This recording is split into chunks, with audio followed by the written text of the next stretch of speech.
Tim Reese back for game two between the Pioneers of Vol State and the Salukis of Southwestern Tennessee, or Southwest Tennessee Community College, who took game one of the doubleheader 10-9 in walk-off fashion. A bottom of the seventh base hit with 2 outs by B.J. Banyan to defeat the Pioneers. Two teams were tied for sixth place in the TCCAA. Now Southwest takes a half-game lead over Vol State. Here's the starting lineup, the Toyota of Gallatin starting lineup for game two. Pioneers will have a couple changes. Logan Molnar back in the leadoff spot, playing shortstop. Jake Burris in center field, batting second. Landon Gotze, first base, batting third. Jace Mizell in right field, batting fourth. Number 5 hitter playing third base, Carter Vrabel. Those 5 are all the same as game one of the doubleheader, and I believe the same as yesterday, and they were. Braden Vineyard back in there behind the plate. He will bat 6. Landon Luderman gets his first start of the series. He'll be the DH, batting 7th. Matt Hall in for Ethan Huddleston at second base. I assume that is a pulled hamstring by Huddleston, but Matt Hall from Lexington, Kentucky will get in at second base, batting 8th, and Big J Charlotte out in left field, batting 9th. And on the mound for Vol State, freshman Parker White from Knoxville, Tennessee. He will face the Salukis lineup that goes like this. Tui Cope at second base, leading off Anthony Zarlingo out in left field, batting second. Tyler Harrington back at third base. In the 3 spot, Brady Holloway at first base, hitting fourth, and Bryce Turner at the 5 spot, hitting in the DH. Their first 5 is all the same as well. But the young man who got the win in game one of the doubleheader, Hayden Collins, is in right field, batting 6th. B.J. Banyan back in center field, hero of game one, batting 7th. And the 8-hole hitter, Connor Brinkley, who started game one yesterday, back at shortstop, batting 8th. And behind the plate for the first time in this series, Copeland Bradford, and he will be catching Colton Brumley, who is starting his 11th game of the season. He has an 8-2 record, 5 complete games, 58 and 2/3 innings on the mound, 42 hits, 32 runs, 29 earned, walked 24, struck out 86, which I believe leads the conference. Check that real quick. Colton Brumley does lead. Markel Dixon had 78 coming in, and he ended up with 4 strikeouts, so he is still behind Colton Brumley. Brumley from Bartlett, Tennessee, is a former Pioneer, played in 2020 and 2021. A year ago, he is 94 innings pitched, struck out 97 batters, a 2.97 ERA. He had 15 appearances, 14 starts, 8 complete games a year ago with a 6-5 record. So he completed games that he ended up losing. But one of the top pitchers in the league, and a big hill to climb for the Pioneers here to take this series. Tell you more about Parker White when he gets out on the hill in the bottom of the first, but Logan Molnar will lead off here in game 2 of the doubleheader. And the first pitch from Brumley is struck well out to left center field. Back goes Zarlingo and Banyan, and on the first pitch of the ball game, Logan Molnar hits a long ball, a solo home run, back to the solo home runs of the Pioneers, and that is the 4th home run of the year for Logan Molnar. I might have to check. I know at least 3 of those are solo shots, and that is the Framework Athletics first run of the game, and it's on the first pitch of the game by Colton Brumley. And in steps Jake Burris. He swings at the first pitch he sees from the local right-hander. Fouls that one off.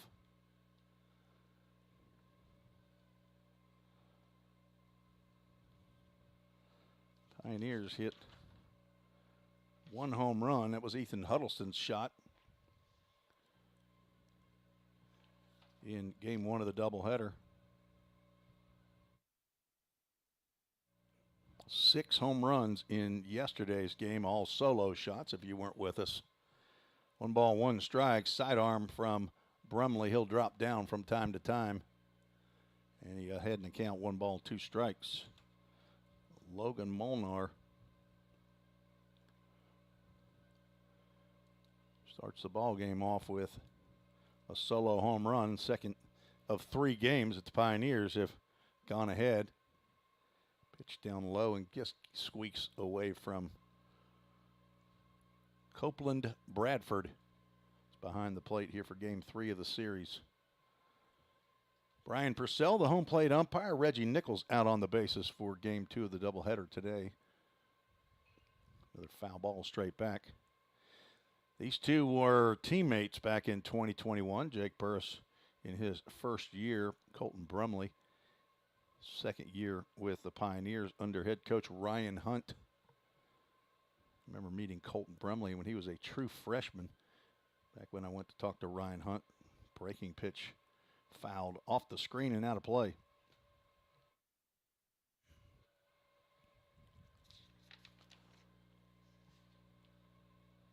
Jake Burris with a big 2-run double in the 6th inning. In game 1 of the doubleheader, he was 1 for 3, and he swings and misses. It's the first strikeout victim of Brumley here in game 2 of the doubleheader. Landon Godsey will come to the plate. I think I might have said that he hadn't had a hit when he got his second hit. He went 2 for 3. He had a single, a walk, strikeout, and a single. Drove in the tying run. Big run at the time for sure. In the top of the 7th inning. I'm sorry. That was the top of the 6th inning. Pioneers could not push across that go-ahead. Godsey fouls that one off. Let's get a count up there, Tim. Wake up. Squirrel looking at all kinds of different things. Try to bring you information more than just what you see on the scoreboard. But scoreboard is important. A slider or cutter off from Brumley.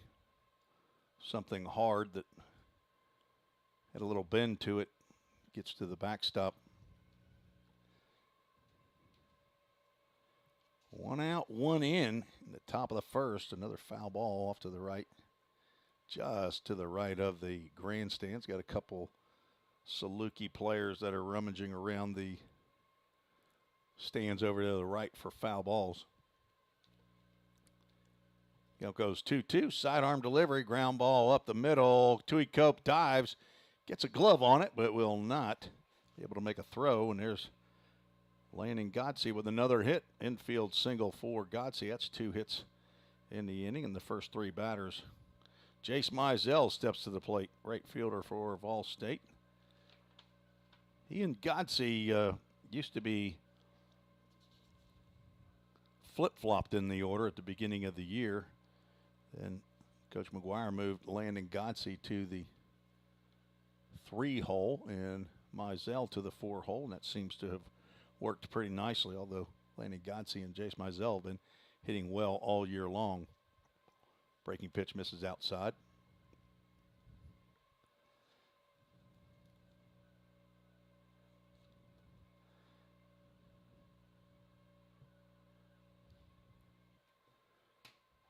There's a called strike.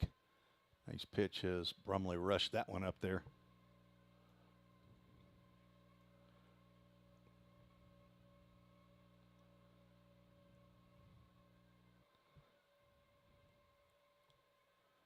Throw over to first base. Gotze back in time. This is the text you like to get from your wife when you're out of town on a holiday weekend.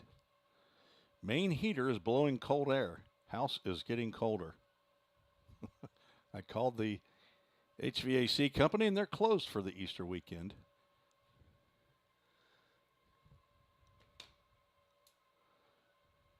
It's not like I could fix it myself, but hate for that to happen while I'm gone. Count goes 2 balls and a strike to Jace Mizell. Mizell 2 for 4 in game 1, scored a run, drove in a run. Also had a double, which was in the first inning. Breaking pitch. Gets in that river on the outside corner for a called strike. Nice pitch by Brumley. You can live there all day. It'd do pretty well. On deck, Carter Vrabel. Went 3 for 4 in game 1. Sidearm delivery, swing and a miss. Down goes Mizell.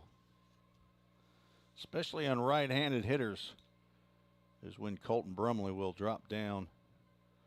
A little sidearm. Now 2 strikeouts in the inning for Brumley. Brings up Carter Vrabel. These two were never teammates for Vol State.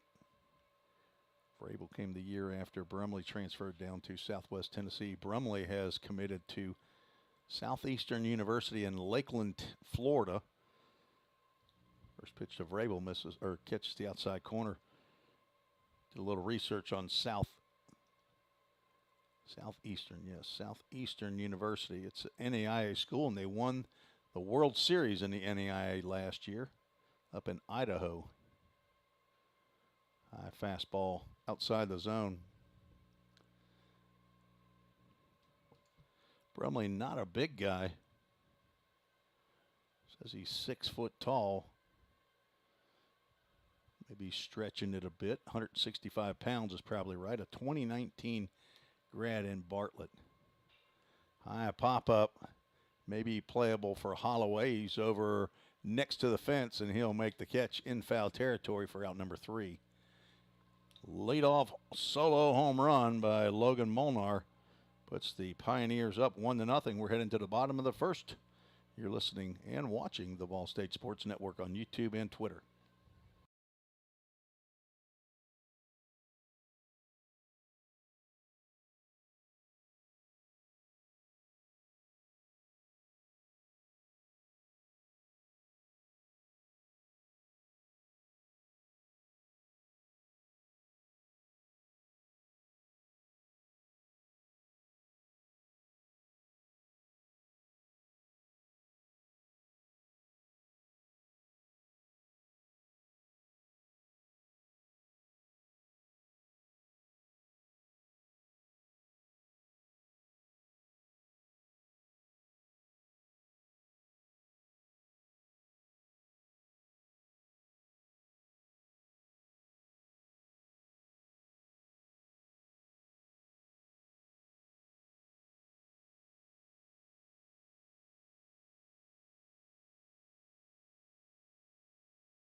True freshman Parker White out on the mound for the Pioneers. This is start number 8 of the season. His 9th appearance has a 4-2 record, 1 complete game. Pitched 37 innings, give up 35 hits, 15 runs, only 12 were earned, walked 9, struck out 31, giving up 3 home runs, and has a league-leading 2.92 ERA. 6'1", 205-pound freshman left-hander from Knoxville, Tennessee, attended Knoxville West High School. The son of Paul White and Carrie Myers in Knoxville. Brother to Eli and Tanner and Ellie. Grandma in Tazewell, Tennessee. He calls Owa. Freshman number 40, left-hander Parker White, on to try to get a series clinching win here for Vol State, and he will face left-handed hitting Tui Cope. First pitch misses outside the zone. So two of the top pitchers in conference play going at it here in game 3 of the series. There's a called strike. Not a hard thrower, Parker White. He just hits spots and misses bats, apparently, or misses barrels anyway. There's a breaking pitch that goes high.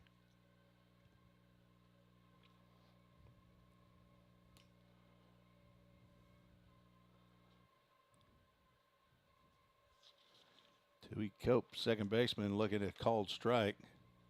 Cope was 2 for 4. Now 2 for 8 in the 2 games.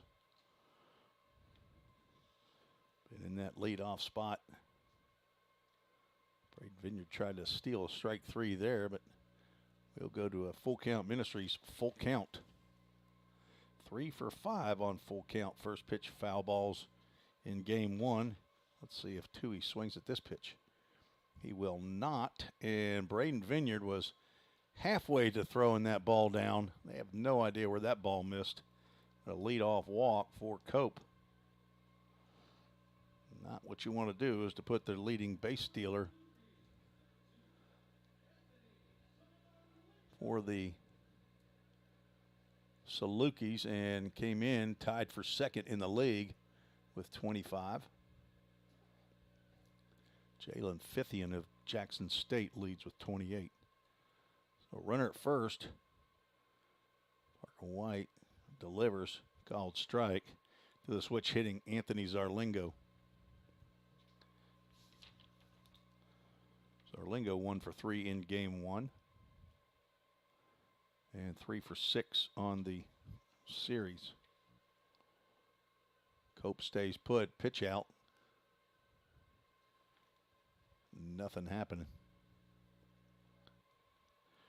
Braden Kale, pitching coach in his first year with the Pioneers, calling the pitches over in the dugout. John Ripel, volunteer assistant coach, also in his first year. Cope will get back to first base easily. He bluffed going to second, and that may have prompted Parker White to throw over.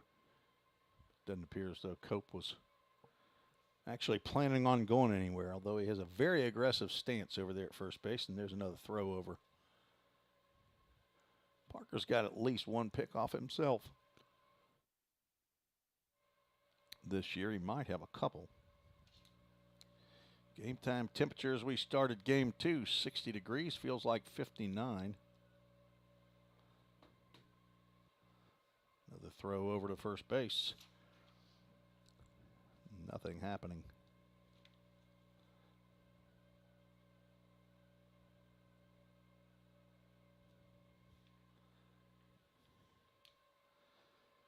Pioneers with 2 hits in the top of the first, one of them being a big fly.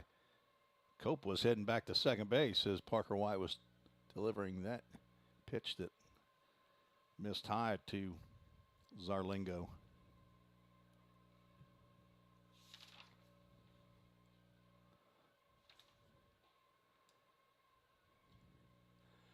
Now 3-1 to the second straight batter.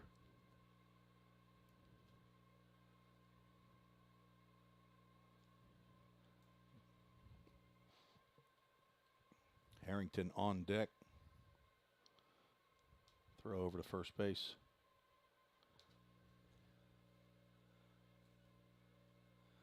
Eric Schoenrock, the head coach of Southwest Tennessee, down at first base. Probably ought to check and see if I can figure out who these other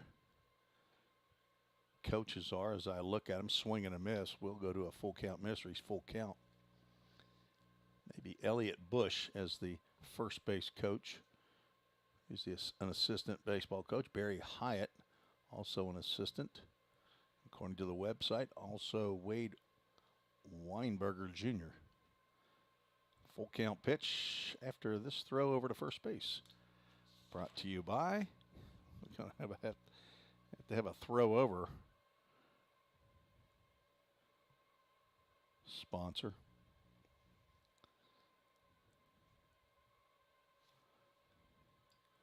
Another throw over.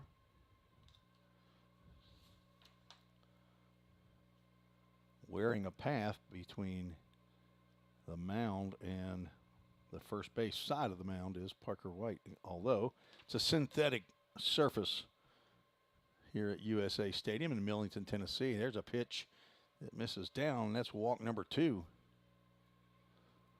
So 2 free passes from Parker White have put runners at first and second with nobody out. Tyler Harrington, the third baseman, 3-hole hitter, steps in there. Very dangerous hitter. He was 2 for 4 with a home run. Came in hitting .411, so that's gone back up. He's now 3 for 8 with 2 home runs in the series. Keep the ball down here, Parker. Big Jay Charlotte out in left field playing regular depth. White misses with that pitch, and that brings Braden Cale. I knew I was going to call him Caden at some point. Braden Cale, the son of Randy Cale, out of the dugout for a meeting. Parker White was not a starter to begin the year. Came on and had a relief appearance where he pitched like 4+ innings. I can't remember now what game that was. I'll see if I can find that. And right after that is when Coach McGuire put him in as the starter. He had a relief appearance of 4 2/3 innings down in Central Alabama, and then he has started, I believe, ever since. Meeting is broken up. 2 on, nobody out. Third baseman Harrington looks at a called strike. So Zach Williams, my broadcast partner in the summer, there is a 1-for-1 on a strike called after a mound visit by the pitching coach. He likes to keep up with that stat in his head. He doesn't ever write anything down. Called strike. That pitch was 2 baseballs into the other batter's box. Harrington has a right to be upset about that one. I'm okay. You want to go line to line, although they didn't call it like that 40 years ago when I was playing that I know of. Not when I was catching. I didn't think we got those kinds of calls. But they're sure getting them, especially outside.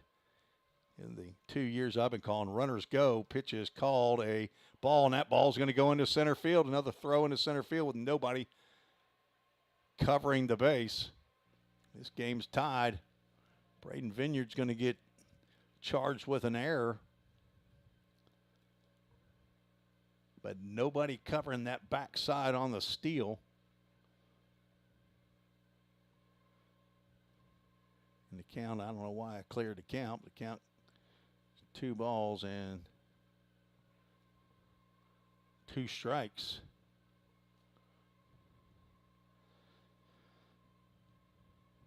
Dewey Cope scores. Get a stolen base. There's a ground ball into left field, and the Salukis lead 2-0.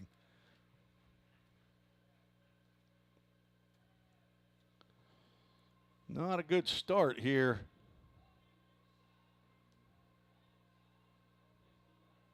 for Vol State. RBI single for Tyler Harrington. Brady Holloway steps in. He was 0 for 4 in game 1 of the doubleheader.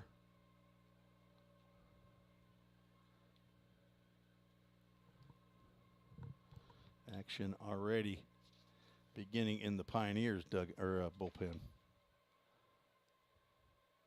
Holloway 2 for 8 in the series, hitting from the left side of the plate. Dangerous hitter. So a called strike.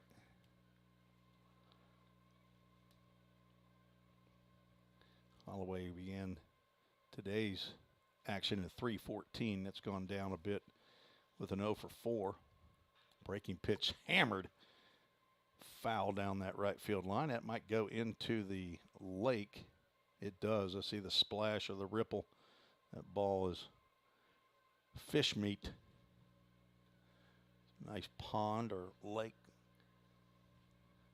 here just out in right field. 1-2 pitch, and he fouls one the other way.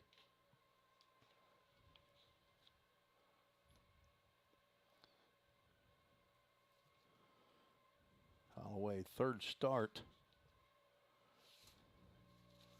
of the series. Game number 38 for Holloway, and he lines one out the left field. Big J Charlotte will come in and make a diving catch. They say no, he does not, and so he throws into second base. Matt Hall will step on second. So not a single. That's your average 7-4 put out. I thought that Jay Charlotte caught that, but base umpire Reggie Nichols says he did not. Nice try, though, if he didn't catch it. We'll find out later from the honest Big J Charlotte as to whether or not he actually did. But fielder's choice is how Brady Holloway will be scored. Swing and a miss by Bryce Turner. So Harrington out 7-4 for the first out. Ball gets out of Vineyard's glove, but not far enough for Holloway to advance. Bryce Turner 2 for 3 in game 1 of the doubleheader. Now 5 for 7 in the series. Swing and a miss. Very awkward looking swing in there.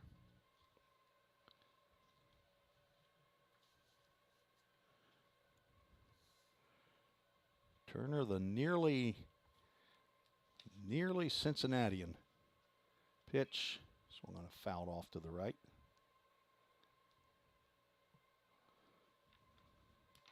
Been in that DH role all 3 games. Had 2 doubles in yesterday's game and a single and 2 singles in game 1 of the doubleheader. So 3 singles, 2 doubles. He fouls that one off before it hits him. All right, I got Dave Holloway checking on my volume, making sure. He's going to text me. I better turn my texter back on so he can keep me straight.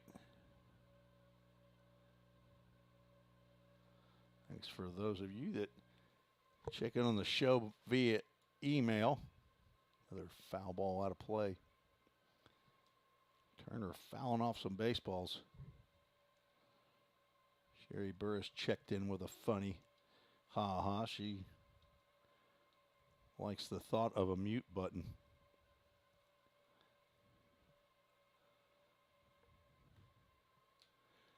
We'll do the 1-2 pitch again. There's a high fly ball into left field. Big J Charlotte and Jake Burris coming together, and Jake Burris will call off Charlotte. There's only 2 outs. I saw him running off the field, and I thought, I don't think that's 3 outs, fellas. Let me check. Maybe make sure.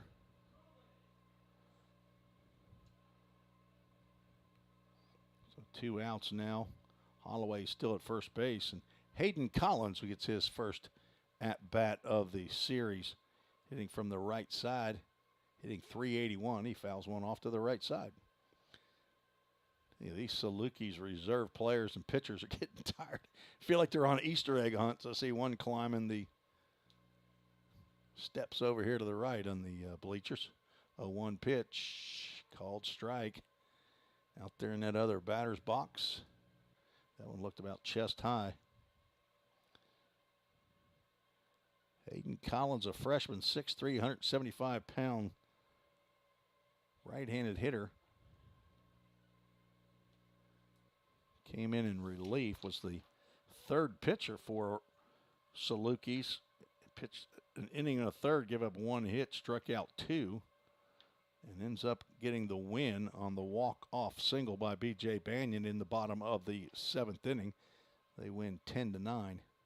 There is strike 3 called, and down goes Collins on strikes. First strikeout by Parker White, and a good job coming back after giving up 2 walks, who later came in to score.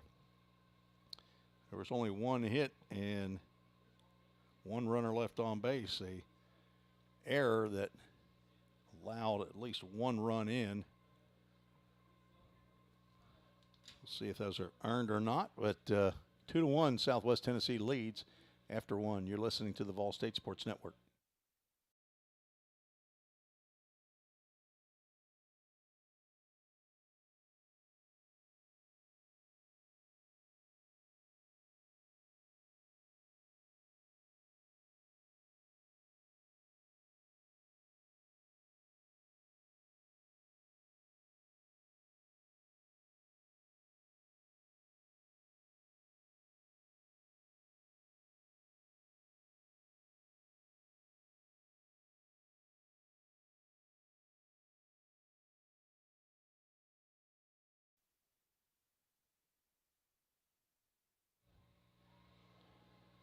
Pioneers in the top of the 2nd inning will have Braden Vineyard, Landon Luderman, and Matt Hall scheduled.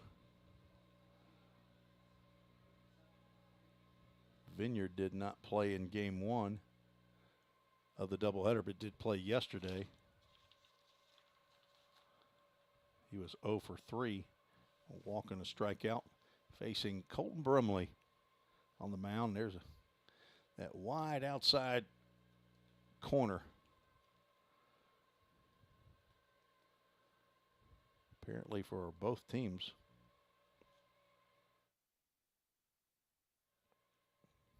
Maybe not that wide. Vineyard from Paducah, Kentucky. His brother Mason is in the New York Yankees organization in his first full year in the minor leagues. Braden swings and misses at that. A right-handed pitcher drafted or signed free agent out of Western Kentucky. I don't think he was drafted. So I think he has already had an appearance. Sidearm fastball misses. Brumley struck out 2 in the top of the 1st inning. The leading strikeout pitcher in TCCAA. Fouled off to the right side, keeping the Salukis reserve players loose. 6'2", 200-pound sophomore from McCracken County High School. Son of Christian and Monica, just gone down looking.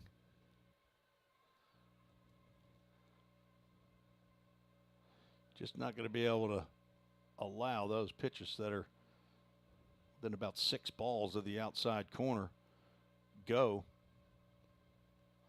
And Landon Luderman gets his first action of the weekend. True freshman from Knoxville, Tennessee, attended Knoxville Catholic. He will look at a breaking pitch in there for a called strike.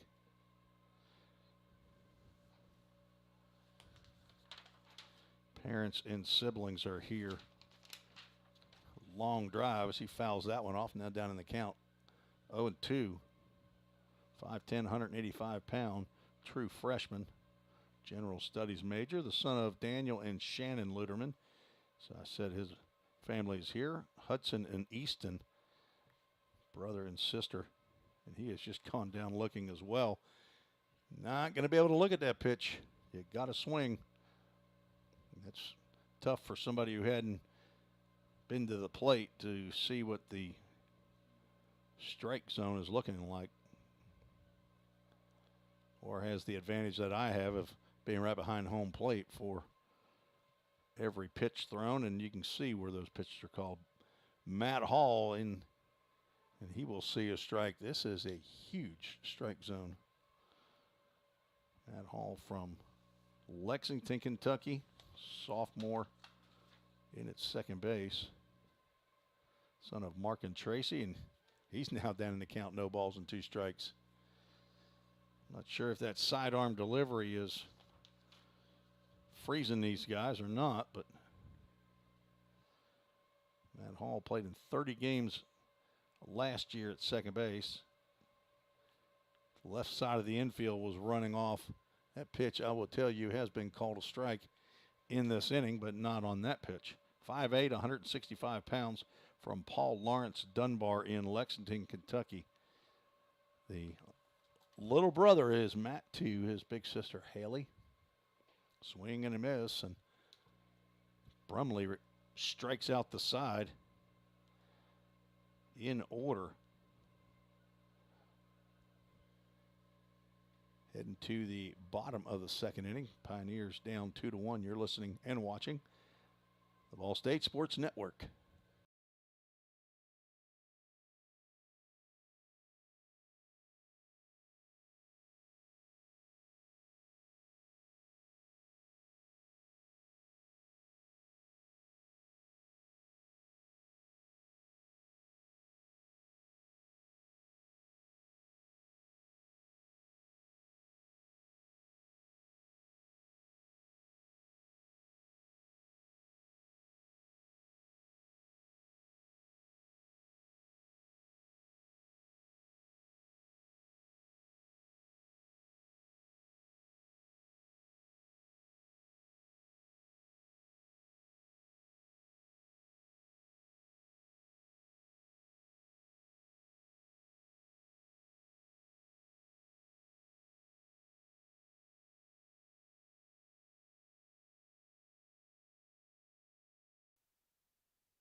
Parker White back out for inning number 2.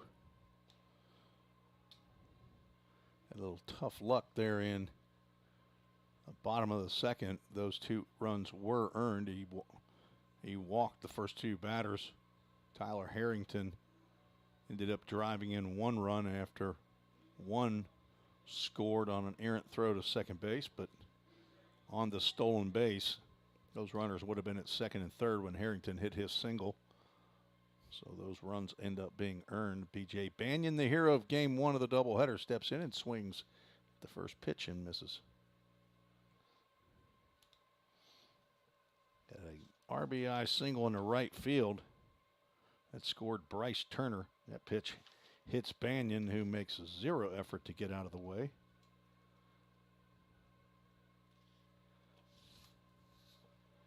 Hit batter by Parker White is his 3rd plunking of the year.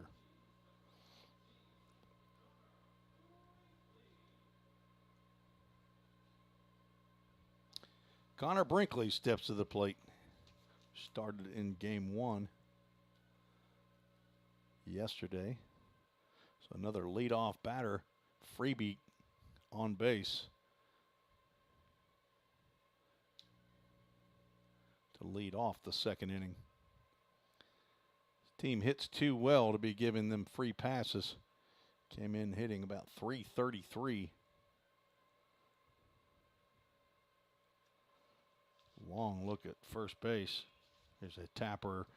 Tough play for Vrabel to throw on the run, and he'll get 1 at first base. Nice throw by Carter Vrabel on the play. Banyan moves down to second base. That worked kind of like a sacrifice bunt. Slow roller that Carter had to come in on and to get a handle on it first. Get his steps right and throw to Godsey. Brinkley, it appeared to be a speedster down to first base, but Copeland Bradford gets his first AB of the series. Wearing the same number as Big J Charla, 35. Copeland Bradford, a 5'11", 200-pound freshman from Lebanon, Tennessee, the home of Chase Birdwell and John Tomlinson.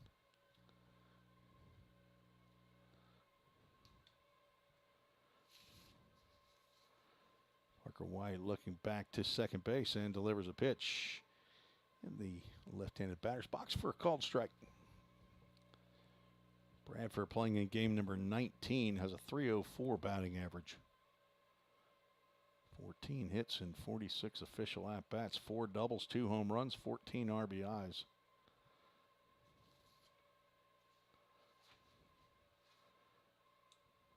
Ball in the turf, but blocked by Braden Vineyard.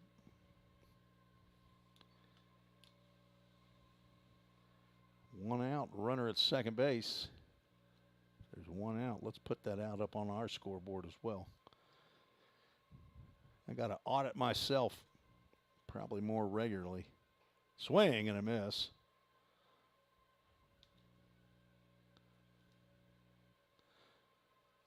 Parker White has been the third starter in the conference series. Ever since first series of the year against Chattanooga State. Fastball's high. A full count. Ministries, a full count.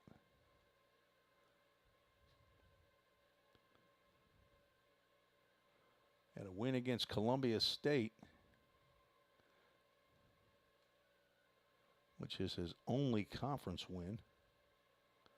Had a loss against Dyersburg State. 3-2 pitch is ball 4, walk number 3. Walked 3 batters and hit 1 in the first 9.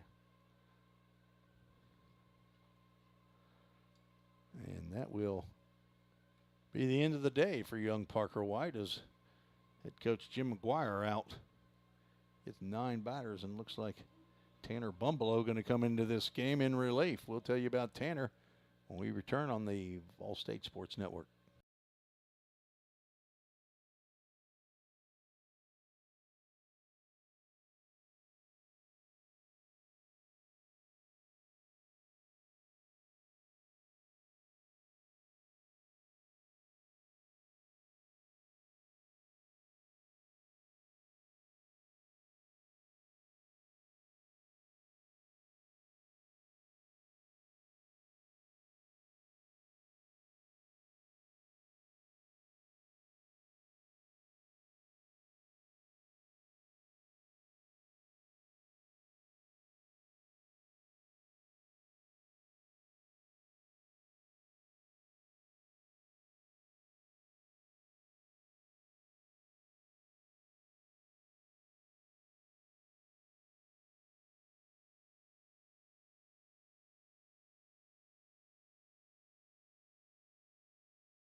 Shortest outing of the year for Parker White, 1 1/3 innings. Gave up only 1 hit, but problem was control. Had 3 walks and did hit a batter, struck out 1.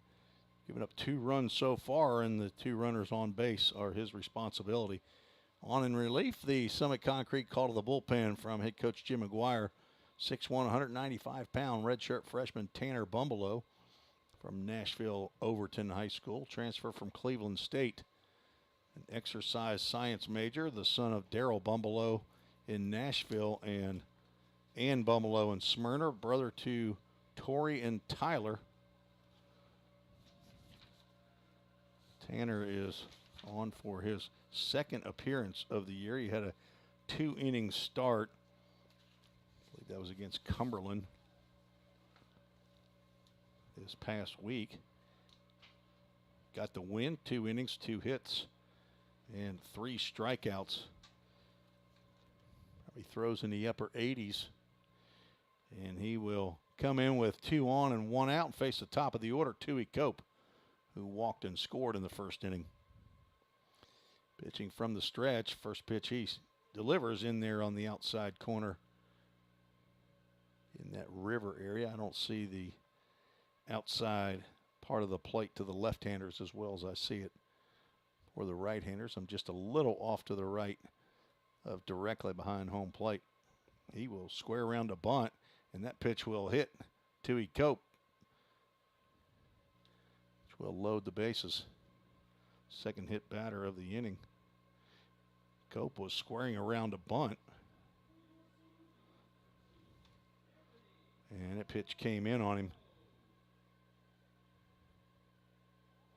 So he's reached via a walk and a hit batter. And Anthony Zarlingo now hitting on the other side of the plate.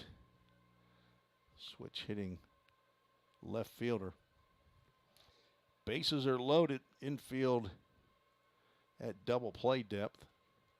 Jake Burris deep in center. Jace Mizell even deeper in right. Hard shot. Backhanded by Gotze to Molnar. And the throw back to Bumbelow is just inside. And 2 runs will come in to score. They get the out at second base on a nice backhand by Landon Gotze, but Molnar's throw to Tanner Bumbelow covering first base is on the home plate side of first base, and Bumbelow had overrun that. So Southwest Tennessee now leads 4-1. That'll be another error. That'll be charged to Logan Molnar. There's going to be, that's kind of tough right there. Not sure, wild pitch or pass ball. I don't think it got in the dirt. I think it's going to end up being a pass ball to Braden Vineyard.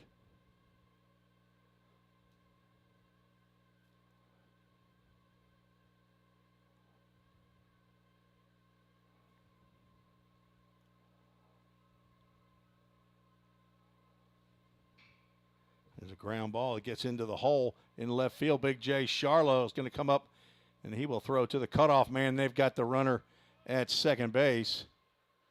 And Carter Vrabel will just tag Tyler Harrington, who gets an RBI single.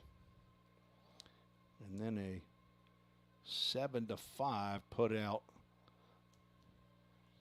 as he was trying to go to second base. But Southwest Tennessee scores 3 in the bottom of the second to take a 5-1 lead. You're listening to the Vol State Sports Network.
Big J Charlo steps to the plate as the 9-hole hitter to face Colton Brumley, who's been staked to a 5-1 lead. Not pretty baseball for Vol State here in Game 3 of the conference series. Breaking pitch inside to Charlo.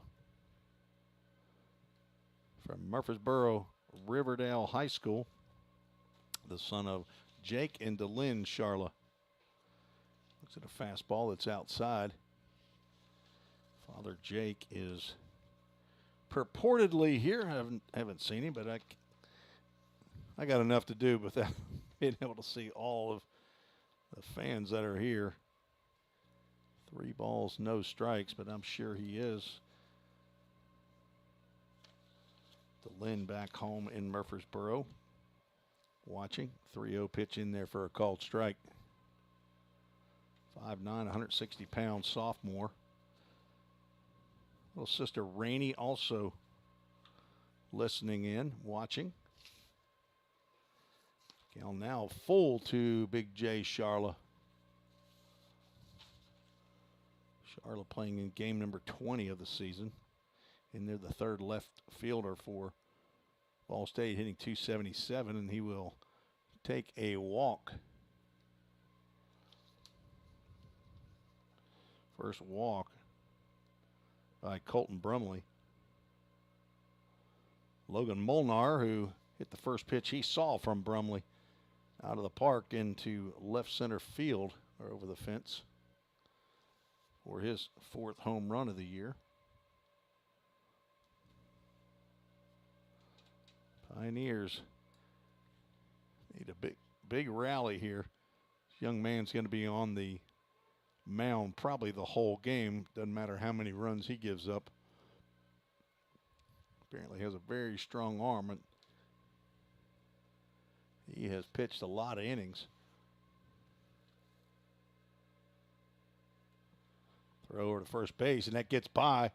Charla is now on the move as that ball will kick off the wall, and Jay will stay at second base. So an error on Colton Brumley gets Charla over to second base.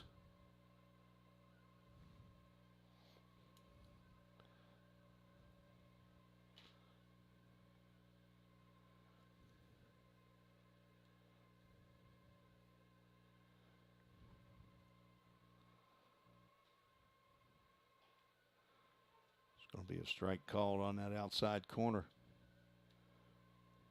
Tough pitch to hit. Very, very difficult, especially coming from sidearm.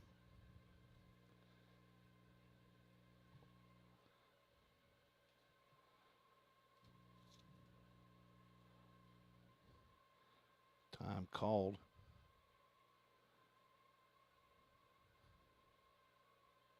Not sure who called that. I was looking down at my scorebook, so I don't know if that's the first one by Brumley or not. That pitch has been called a strike. Not this time.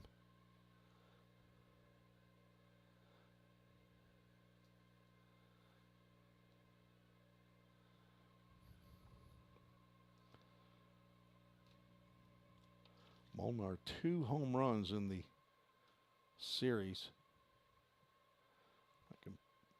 iPad is going slow as I try to look up some additional stats. A very awkward swing and a miss by Molnar there, and that's the 6th strikeout by Colton Brumley.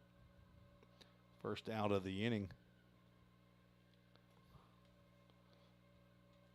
Jake Burris stepping in. Hope my internet's not going out on me.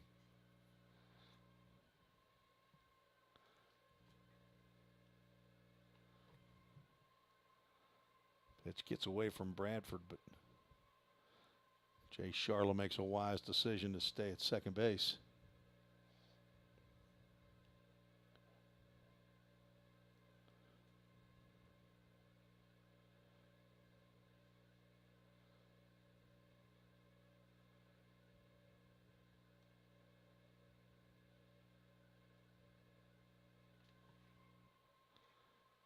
One ball, and you're going to throw back to second base, and Charla back in time. Nice pickoff move there.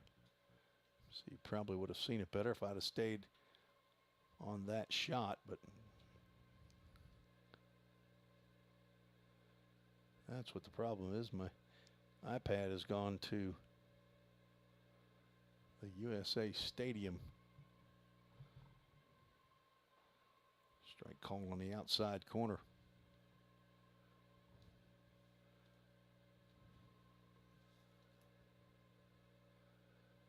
Folks, it's always good to be back home when you have that strong internet. That's one less thing you have to worry about.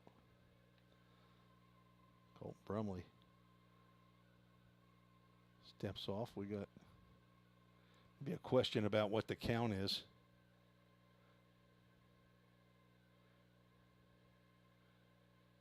Colton Brumley asking, and home plate umpire, I thought it was 1-1 as well, but the scoreboard was showing 2-1, and now it's switched back to 1-1. So Brian Purcell going to go out to check with Reggie Nichols. See if he's got a different. We'll see what Brian Purcell says when we come back. See if he can put up some fingers as to what the count is. Scoreboard here at the stadium says 1-1, so I'll change mine back to 1-1. Otherwise, I would assume the home plate umpire would be putting his fingers up to correct the scoreboard.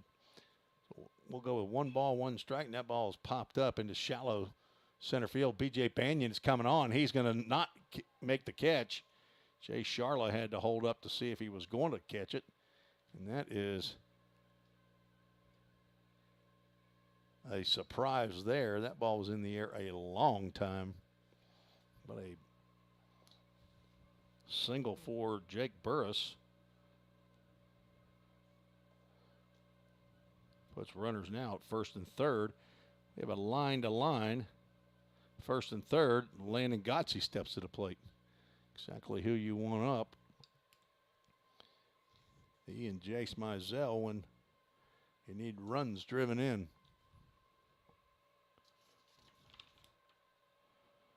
Gotze with an RBI in game 1. He slices one foul down the right field line. That thing was low enough. Probably if it was fair, Brady Holloway would have made the catch at first base and just stepped on the bag for a line out double play.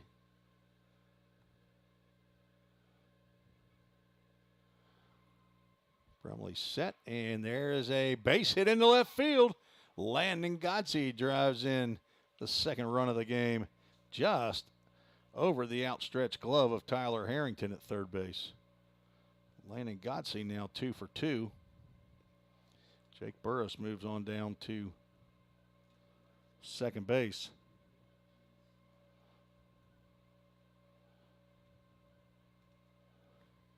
So one run in. And Jace Mizell can tie the game with one swing of the bat. Have you a big weekend, Jace?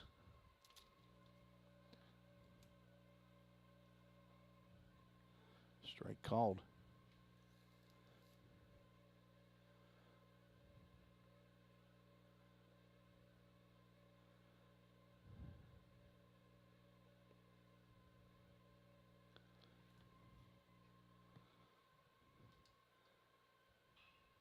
Hard shot down the left field line.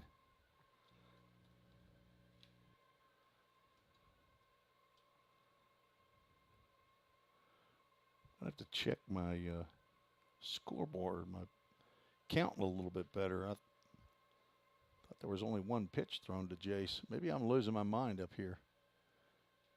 Maybe I'm only a 2-game guy. Maybe I can't do 3 games. Losing it. They had 2 strikes up on the scoreboard. I only had 1. I know there's 2 now.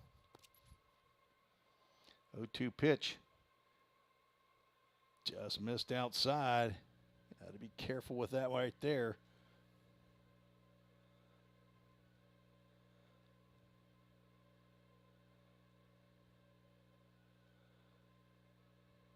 Don't let that one get too close to the plate. And a swing and a miss on a high fastball. Actually tipped it. It gets into the glove of Copeland Bradford. Second time that Mizell's gone down swinging. 7th strikeout for Brumley. Bradford will go out and talk to Brumley. Wonder if Bradford is Brumley's personal catcher.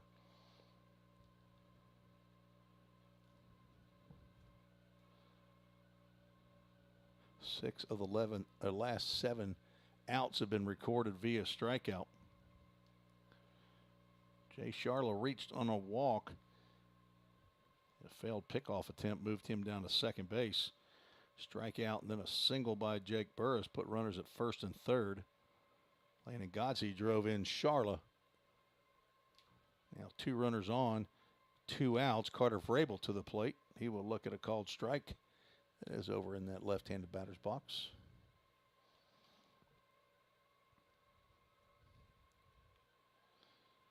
Parents Mike and Jennifer in attendance here at USA Stadium in Millington, Tennessee. They would love to see another big fly off the bat of Carter Vrabel. It's a line drive right at Tui Cope at second base for out number 3. Pioneers scratch for 1. 2 hits, 1 error, 2 runners left on base. After 2.5, Southwest Tennessee leads 5-2. You're listening to the Vol State Sports Network.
Tanner Bumbelow back out on the bump for Vol State. He came on in relief. Parker White ends up giving up 3 runs.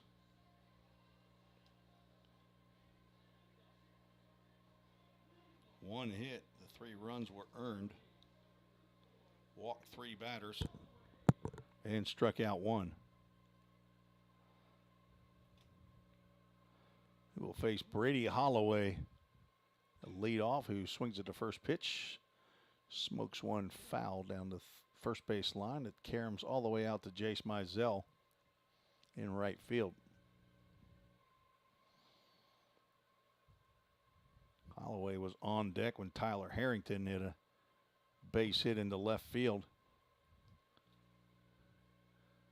Holloway swings and misses. Harrington with an RBI single, and then started to go to second base. There's a ball lifted out to right center field. Over is Burris. He catches that on the run, about 5 steps in front of the wall for out number 1. Harrington's base hit into left field drove in Zarlingo, but the throw from Charla hit the cutoff man Carter Vrabel, who then saw Harrington was too far off first base, ran over and tugged Harrington out for the 3rd out. Bryce Turner, who also flew out to center field, steps in and gets a called strike.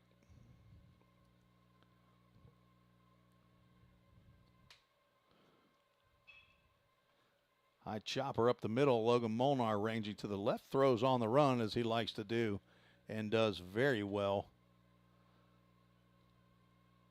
Retires Bryce Turner on a 6-3. 2 quick outs for Tanner Bumbelow.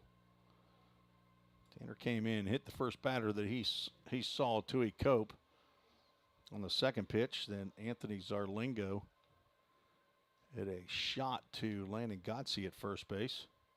Gotze, a nice backhand pick of that one. And threw to second base to get the force out, but there's a pop-up into shallow right field. Jace Mizell comes in. Matt Hall out. Mizell will make the catch for out number 3. 1-2-3 inning for Tanner Bumbelow and the Pioneers. See when the last 1-2-3 inning, true 1-2-3 inning was, and that was not in game 1. Had a 1-2-3 inning in the 7th inning of game 1 of the series. We'll be right back on the Ball State Sports Network.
Leading off the top of the fourth, Braden Vineyard for the Pioneers, facing Colton Brumley.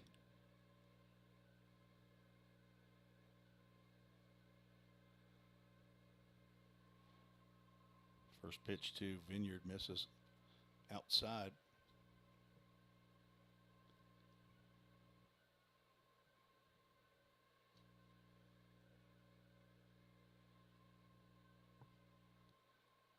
That one misses way outside.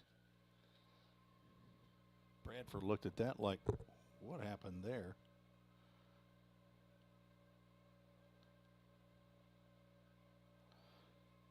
Vineyard struck out looking in the second inning.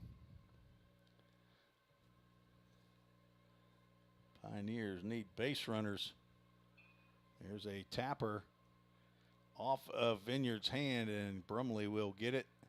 And underhand to Brady Holloway, and Vineyard never got close to going down the first base line. He apparently jammed that hand. That will be a 1-3 put out.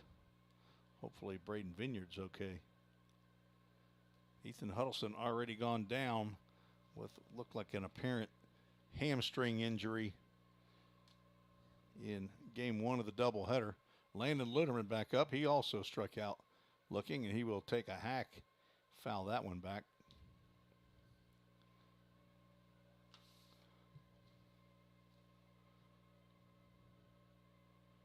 Luderman 4 hits on the year.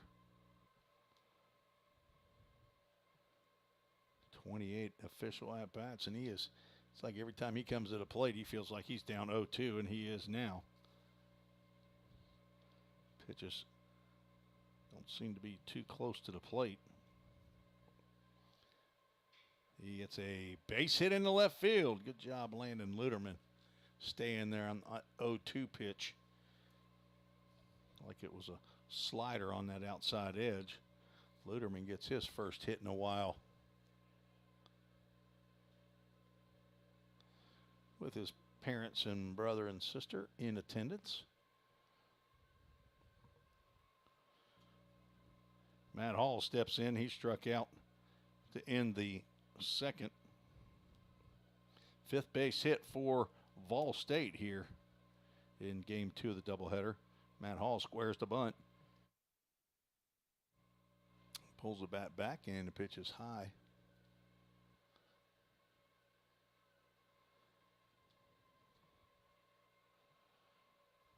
On deck, Jay Sharla.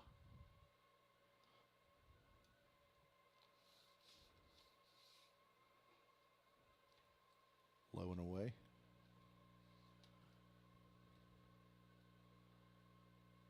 Matt Hall looking for his first extra base hit of the year. Was the starting second baseman at the beginning of the year, and he also had a very, very slow start. There's a ball in the gap, and that may be the first extra base hit. It will get to the wall. Matt Hall into second base. Luderman being held up, and he, as he puts the brakes on, slides down to his seat. Coach McGuire was doing about everything he could do to make sure Luderman did not run through that as the relay came into the plate. So there it is. Matt Hall, your first extra base hit. Great time for it. Double into right center field. So Big J Charla come to the plate. Is it Charla time? I say yes. He walked and scored in the third. Pops one up into left field. Let's see if this is deep enough to get Luderman. Zarlinga with the catch. Here comes the runner, and here comes the throw. Not in time. Big J Charla drives in a run with a sacrifice fly. It's the Pioneers one run closer. Matt Hall stays at second base. Logan Molnar, the leadoff batter, with a chance to drive in a run with 2 outs.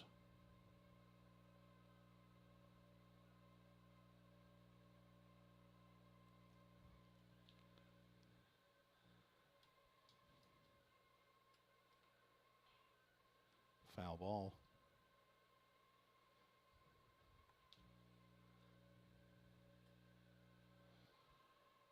So a single and a double after the first out. And excuse me, let me see if I can get my bat out of the way by Braden Vineyard, and he wasn't able to. And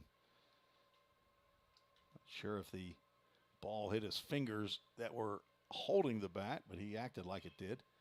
Popped up into right field. This should be easily handled by Hayden Collins out there in right field. And it is for out number 3. Pioneers get 1 run closer on the sacrifice fly by Big J Charla. 1 run, 2 hits, no errors, 1 runner left on base after 3.5.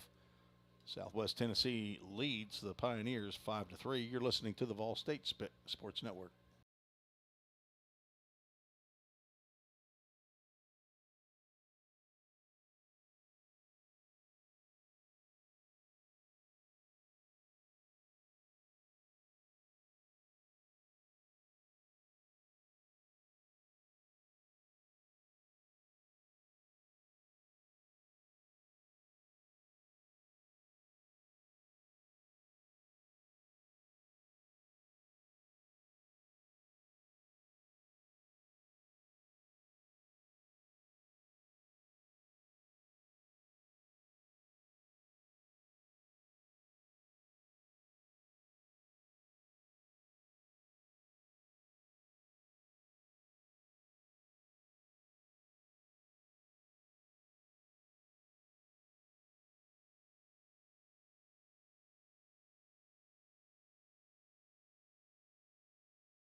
B.J. Banyan will be the first batter that Tanner Bumbelow faces in the bottom of the 4th inning.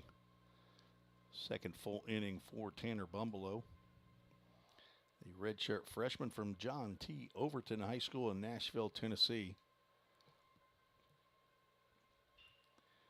Tapper down foul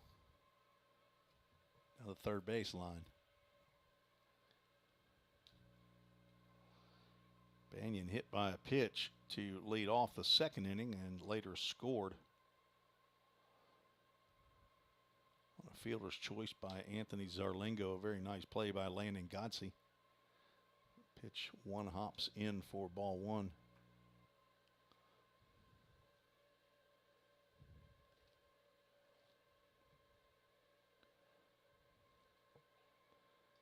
Just missed inside, did that fastball.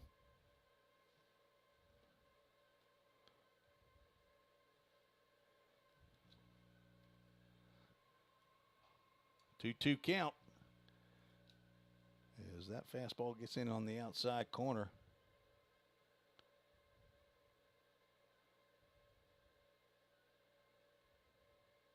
Swinging a ball in the turf, and that will go out of play. That ball hopped over the fence to the right, and Banyan will reach first base on the strikeout in wild pitch. First strikeout of the game for Tanner Bumbleau. So tough luck there for the Pioneers.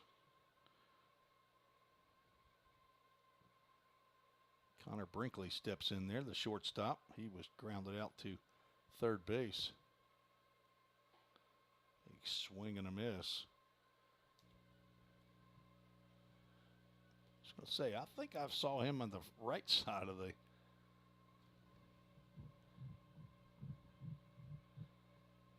first time that he's gotten to face a right-hander.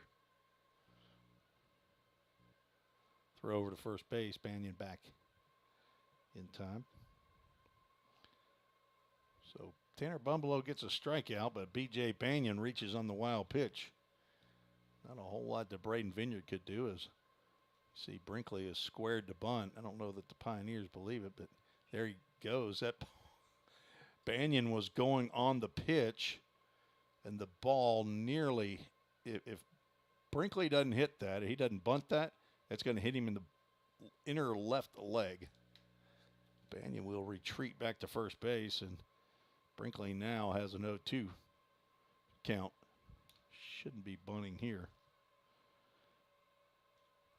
3 runs on the board for Vol State. They'd only have 2 on the scoreboard, and there's a swing and a miss by Brinkley. He's down on strikes, and he will go to the dugout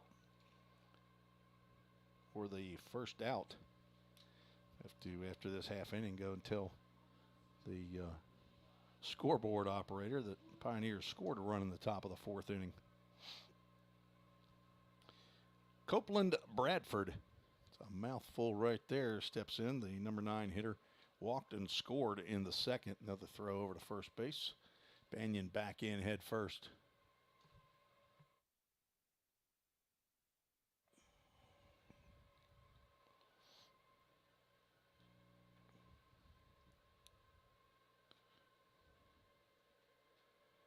And the pitch swung on and fouled off.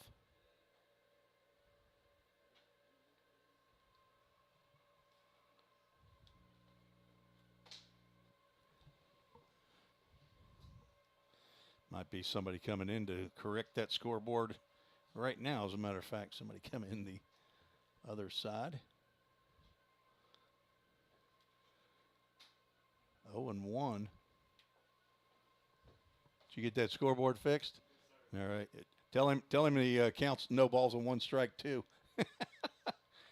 Got no count up there. Of course, he is being told. There's a runner goes. Pitch called. Sorry, I keep going away from that. Stolen base by B.J. Banyan. 2nd stolen base of the game for Southwest Tennessee.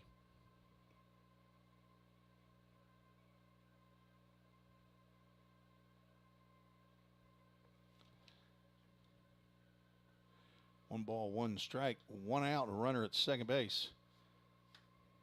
Breaking pitch, called strike. Delayed call there by Brian Purcell. Thought maybe that was going to be one of the ones on the outside corner that he wasn't going to call.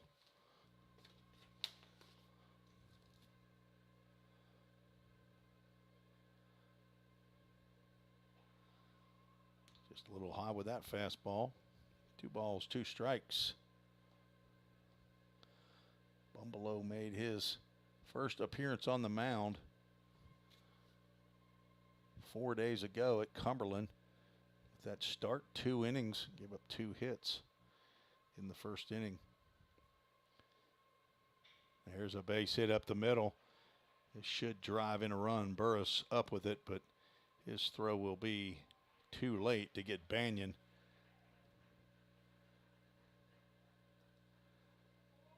And Salukis get that run back. Base hit by Bradford.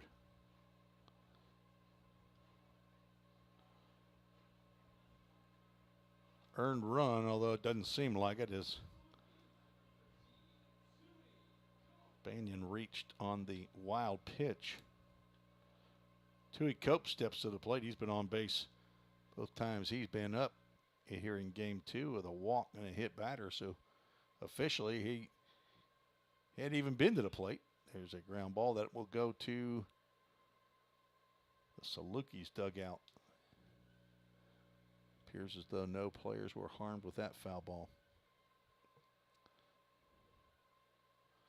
6-3 lead. The deficit back up to 3. In the turf, blocked by Vineyard.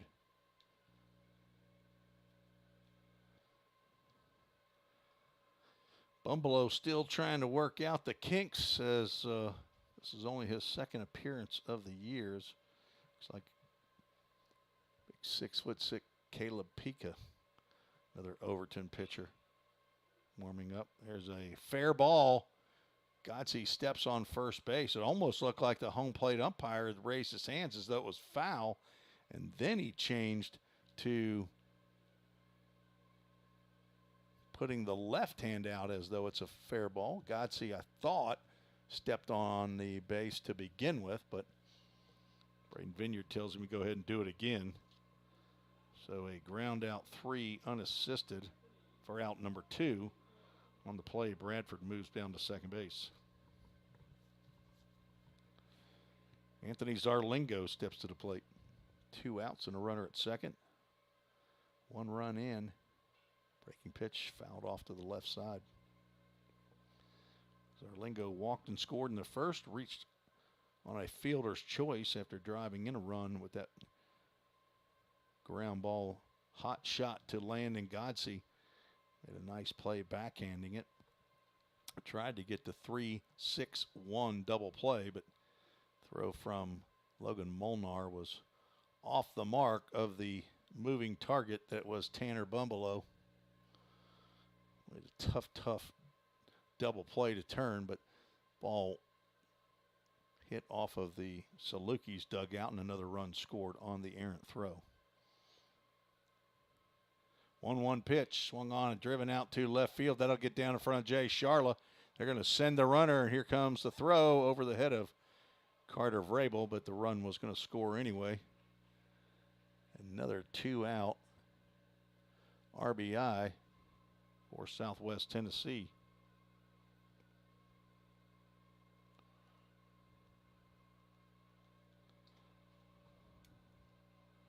Pioneers now down 4 runs.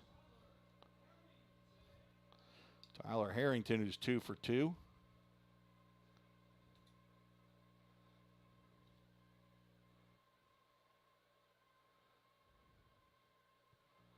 Just noticing this in my scorebook. He has been retired at second base. Jay Sharla twice. There's a line drive over the head of Logan Molnar, who's running over to cover second base. Zarlingo gets tangled up with Molnar. And the umpire called interference on Molnar, but no change occurs as Zarlingo able to make it to third base. Anyway, on the base hit by Tyler Harrington. He's now 3 for 3. The first time, though, that he's not retired, although I guess he still could be retired from an outfield spot. But out of the dugout comes head coach Jim McGuire, and that will be the end of the day on the mound for Tanner Bumbalo. I'll tell you about Caleb Pika when we return on the Vol State Sports Network.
Summit Concrete call to the bullpen for the Pioneers. Big Caleb Pica, 6'6", 170-pound freshman, left-hander from Nashville, Tennessee. John T. Overton High School, just like Tanner Bumbelow, the son of John and April Pica, brother to Jordan and Reagan. Grandparents Papa and Grandma in Fairbury, Illinois, and Papa and Grandma also both sets in Illinois. Pica is on for appearance number 7, 6th in relief. Has a 1-0 record, 12 and a third innings, 5 hits, 1 run. It was unearned, 8 walks, 19 strikeouts. Has yet to allow an earned run. He will come in to a 1st and 3rd situation. 2 runs already in the inning on 3 hits. Pica delivers. First pitch. There's a base hit. No, it was stopped by Molnar. He tried to throw to second base. Matt Hall, or actually tried to go step on second, but after realizing he's not going to be able to get there in time, then tries to throw to first base, but an infield single drives in the 8th run of the game. There's Brady Holloway's first hit of the ball game. Anthony Zarlingo scores. Tyler Harrington moves to second base. Bryce Turner now at the dish.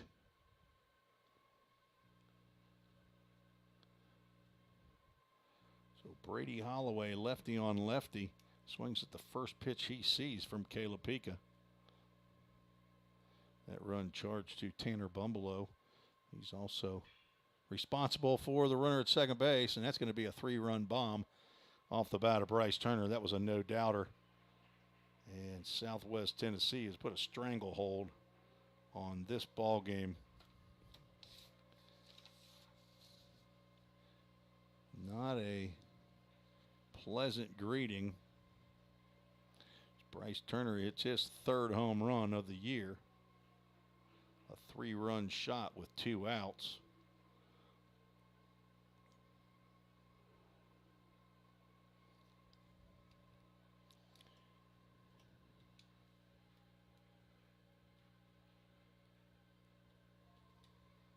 And Southwest Tennessee leads 11-3. 9th batter to come to the plate for Southwest Tennessee in the inning, Hayden Collins. He looks to square the bunt and hits one right back to Pica, who fields throws promptly in the dirt. Nice, actually not a good hop for Landon Godsey, but he ends up smothering it against his chest for out number 3. So 9 batters come to the plate and score 6 runs on 5 hits, no errors, nobody left on base. Pioneers got a lot of work to do in the last couple innings. This game is scheduled for 7. You're listening to the Vol State Sports Network.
Tim Rees back at USA Stadium. We move to the top of the 5th inning.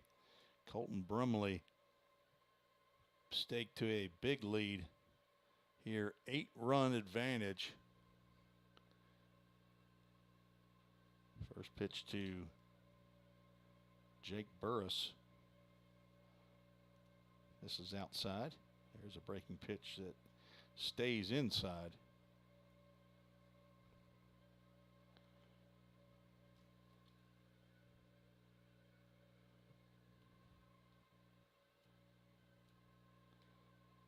That'll catch the corner. 2 balls and a strike.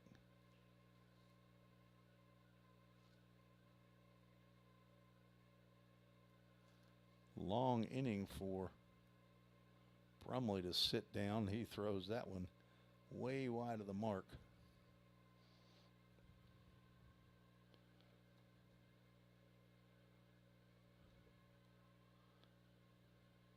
Three balls and a strike.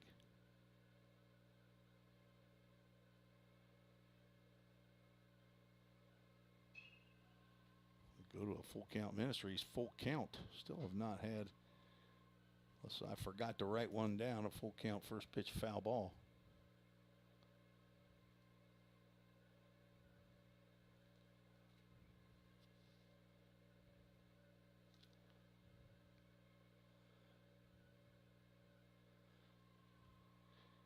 That one came close to clipping Burris, but saw no indication by the umpire that it hit him, so ball 4.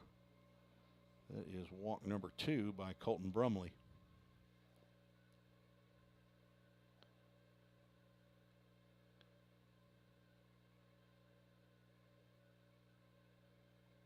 Pioneers scored 1 on the first pitch of the ball game, a solo home run by Logan Molnar. Southwest Tennessee scored 2 in the bottom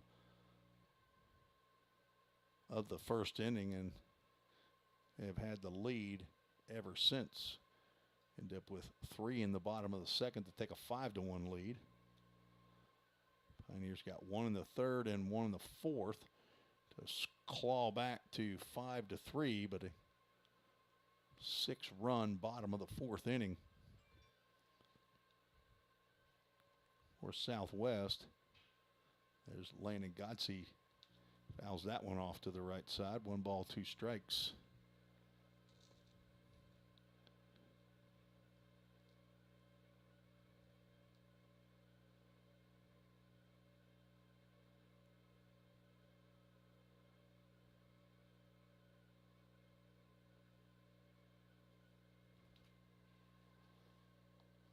Long stretch there. It's outside. 2 balls, 2 strikes. Scoreboard is finally caught up.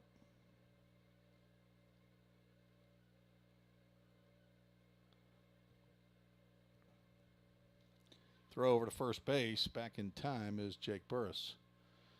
Down 8 runs. You definitely don't want to be getting caught napping at first base. Need to put a bunch of runners on and string a bunch of hits together. It's a check swing that will get off the screen, bounce over to Brady Holloway. Bare hands that one. Flips it to first base coach John Ripel, who will make the assist into the dugout. 2 balls, 2 strikes. Thanks for joining us this afternoon on Saturday before Easter. The throw over to first base. Burris back feet first.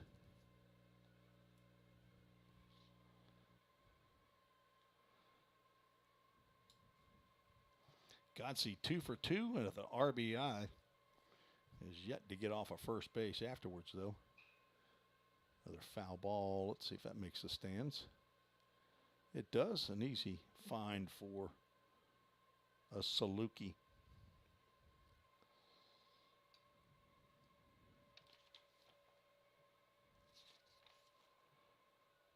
Godsey went 0 for 4 in game 1 and has had 2 hits in each of the next 2 ball games.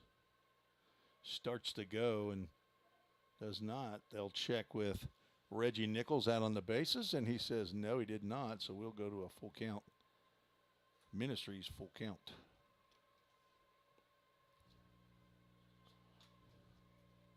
On deck, Jace Mizell.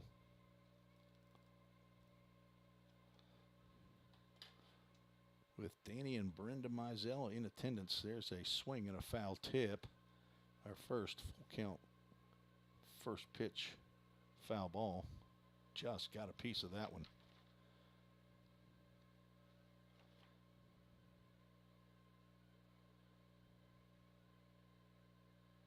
Now 75 for 152. Still not at 50%. Thinking maybe right center field right here, Landon. Instead, ball 4.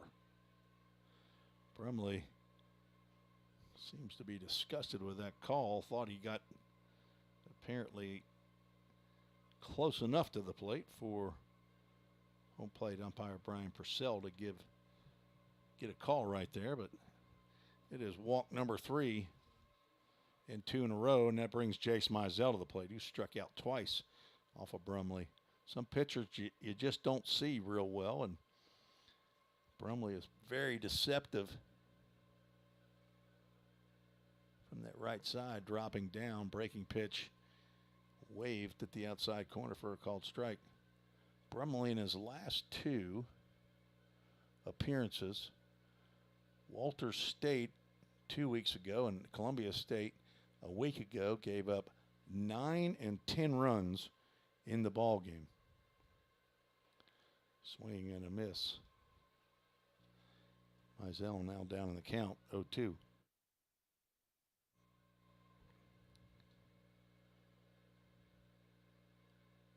Nine earned runs in 5 innings, 5 hits against Walters State.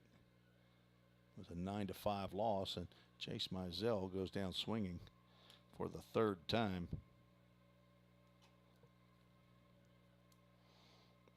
8th strikeout for Colton Brumley. First out of the inning, brings up Carter Vrabel's 0 for 2.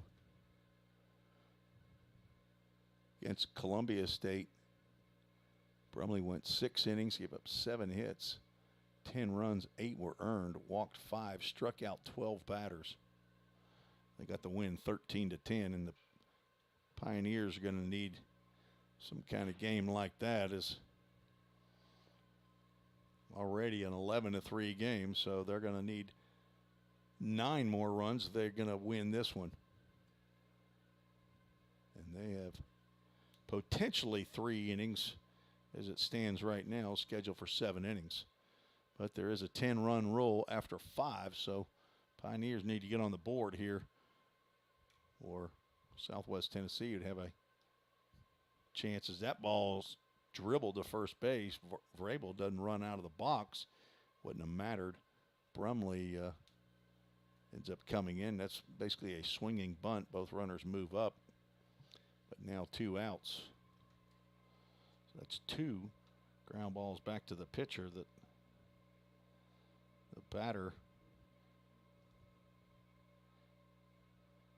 really didn't run or did not make a contest out of it. Braden Vineyard, who's stepping to the plate now, was the victim of such a play in his last at-bat. Apparently his fingers were not hit because he's back in there. Must have just wrung his hands pretty good. Drive out to right center field. Back goes Collins, and he will not get to that one. It will one hop the wall. 2 runs will score. Vineyard will get into second base with a sliding 2-run double. Pioneers need a bunch of that to happen. Burris and Godsey, who both walked to lead off the inning, come home to score on the double to right center by Braden Vineyard. It brings Landon Luderman to the plate. That's your first long ball. Whew, big cut right there.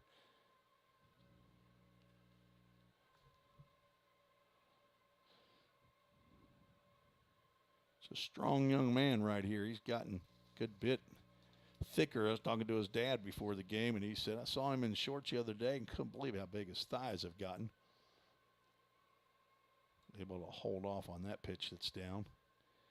Probably don't want to get anything up to Landon Luderman because he will Hit a ball to right field a long way.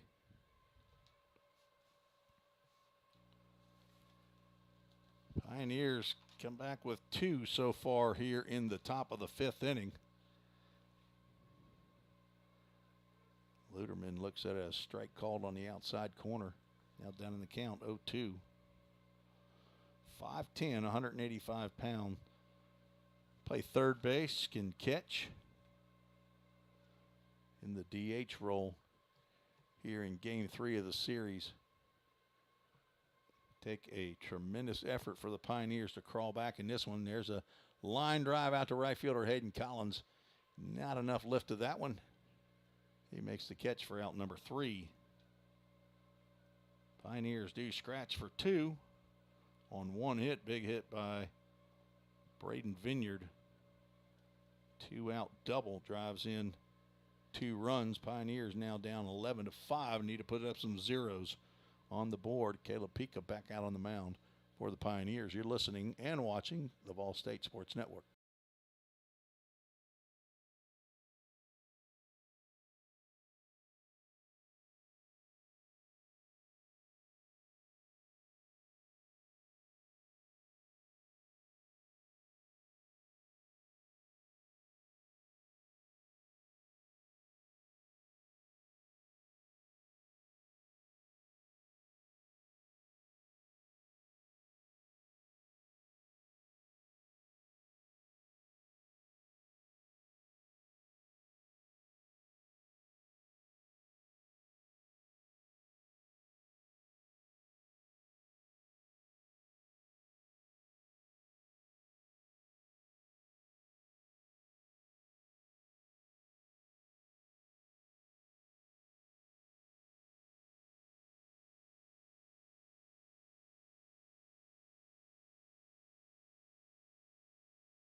Tim Reese back at Millington,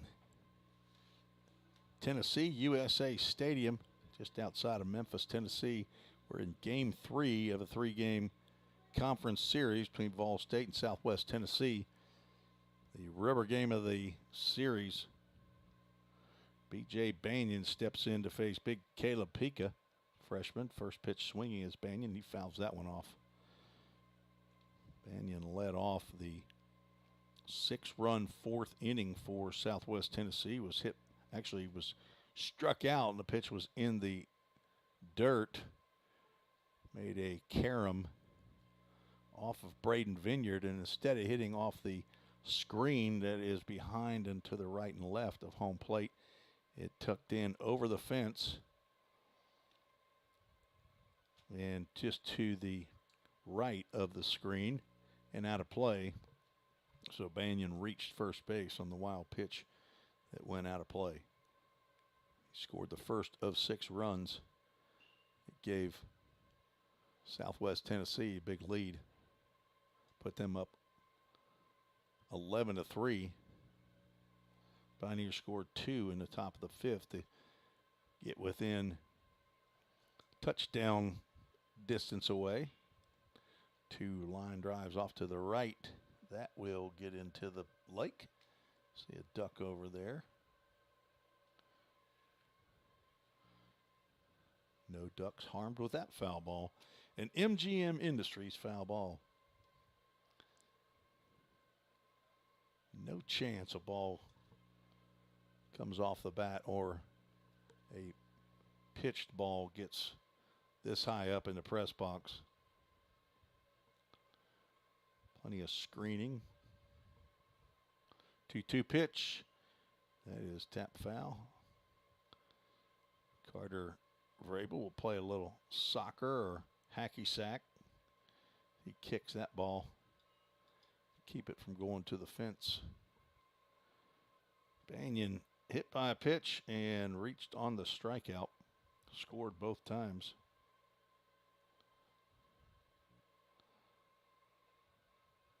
Pika misses with that pitch, and we'll go to a full count. Ministries full count. 39th game of the year for Vol State. 22-16, 8-9 in conference play. And there's Banyan with a leadoff walk. First walk by Kayla Pika, who came on in relief of Tanner Bumbleow. Went with 2 1/3 innings. He had about 4 hits, 5 runs, according to my book. 4 of those were earned. Did not walk a batter, struck out 2, hit 1 batter. Connor Brinkley now back, and I'll put that in the wrong spot. It's not a run, it's a runner on. See if I can get rid of that one. And a strike called to the switch hitting shortstop Connor Brinkley. Pops that one up off to the right. Now to play. Brinkley from Marion, Arkansas. 6'4", 195-pound freshman. He and Blake Rowe have split the shortstop duties. As far as runner goes, pitch is inside a ball, throw down to second base, not in time.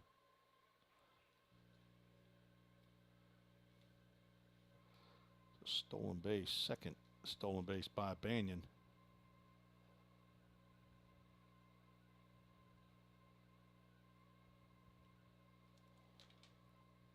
Three on the afternoon for Southwest Tennessee. Banyan and Cope. Breaking pitch stays high. 2 balls, 2 strikes to Connor Brinkley. He's 0 for 2, grounded out and struck out.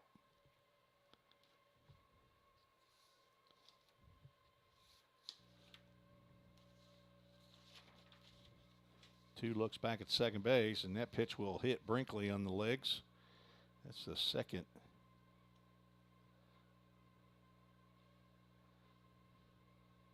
Sorry, that's the first hit batter by Pika.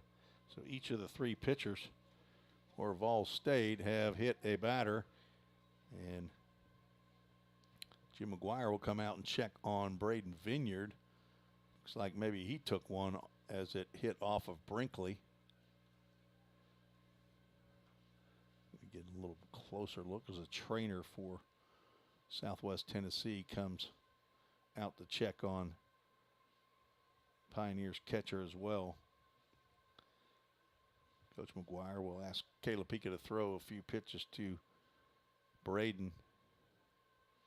Not sure where he got nicked, but it appears to be on the left side, maybe the left arm.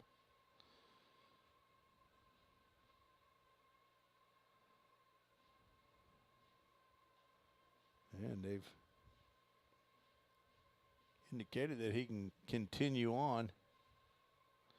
So a walk and a hit batter. Have runners at first and second. Here in the 5th inning, not how you want to start it off when you try to put a 0 up there.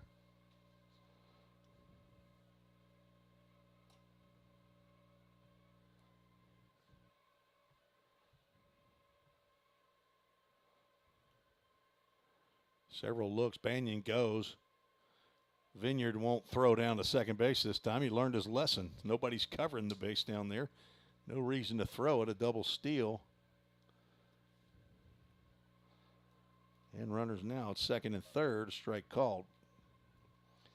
It's at least the second time this year, maybe the third time this year that I've seen catchers try to throw and get that trail runner, but middle infielder is not covering the base, and the infield comes in.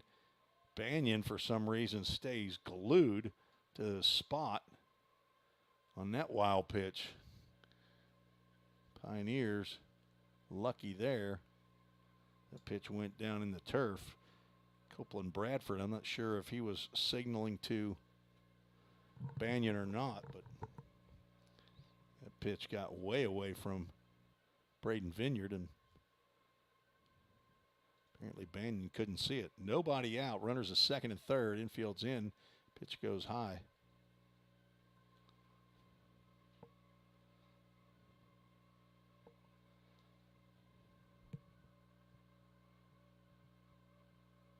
Colin Athey warming in the bullpen for the Pioneers. 2 balls and a strike. Now 3-1 to the 9-hole hitter who's reached base both times. He walked in the second and scored. Single, drove in a run in the fourth and also scored. Tui Cope on deck. Big hack right there by Bradford with a full count. Ministries full count. Stay tuned after the game. We'll have another full count Ministries verse of the game.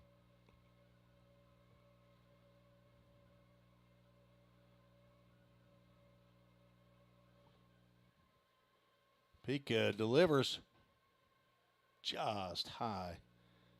Tough pitch to take right there. And that is a second walk of the inning. All free passes.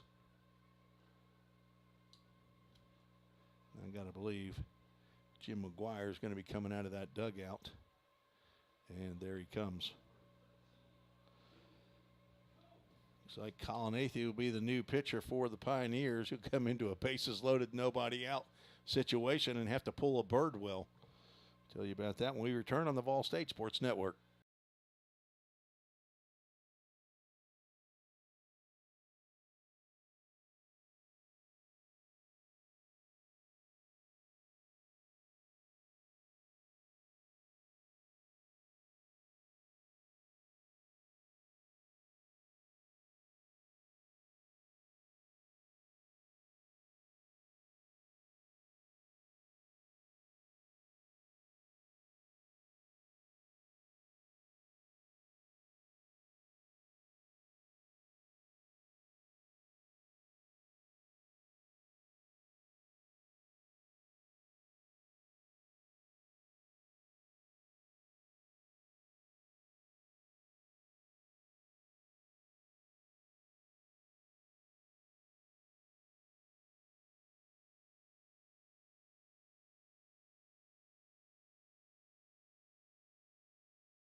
Colin Athey is the Summit Concrete call to the bullpen for the Pioneers.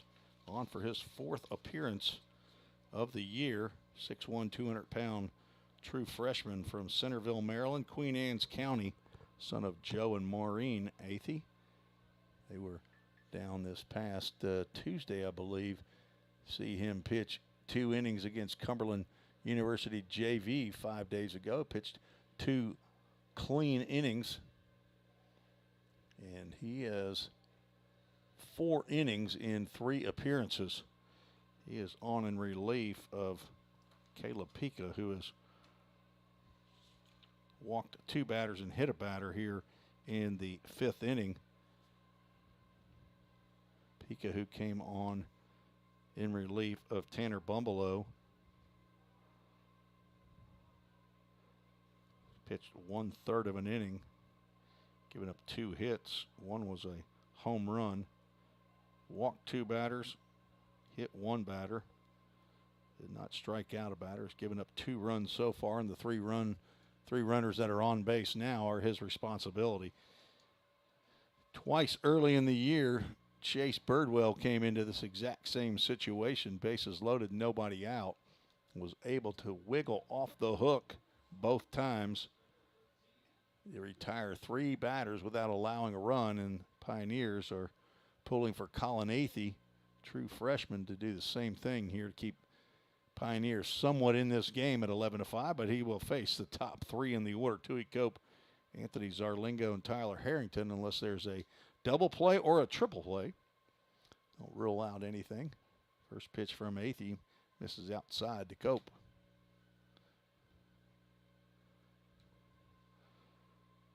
Tui is 0 for 1. He walked and was hit by a pitch.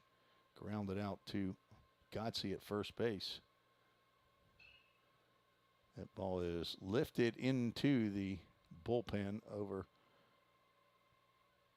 down the third base line.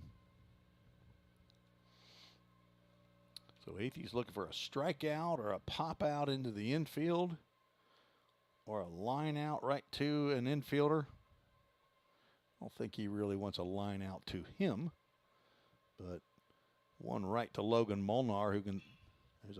That ball's lifted out to Jay Charlotte. He's coming in. Will make the catch, and the throw is to the cutoff man, Carter Vrabel, but it have needed a bazooka to get B.J. Banyan out on that one. So one out, one run scores on the sac fly by Tui Cope.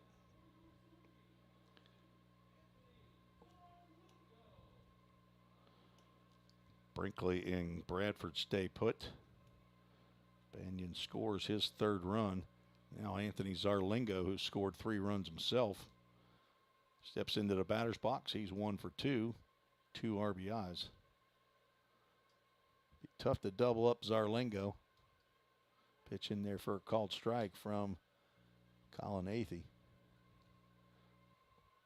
That run charged to Caleb Pica.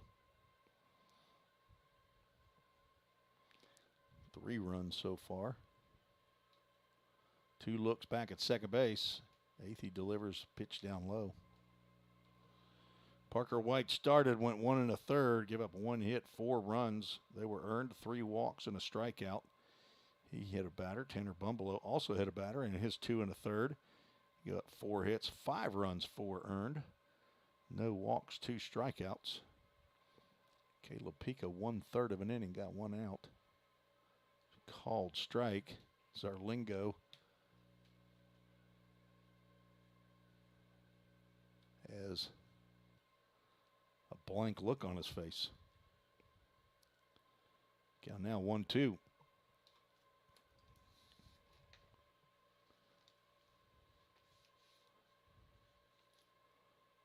Nice stop by Vineyard on a ball in the turf.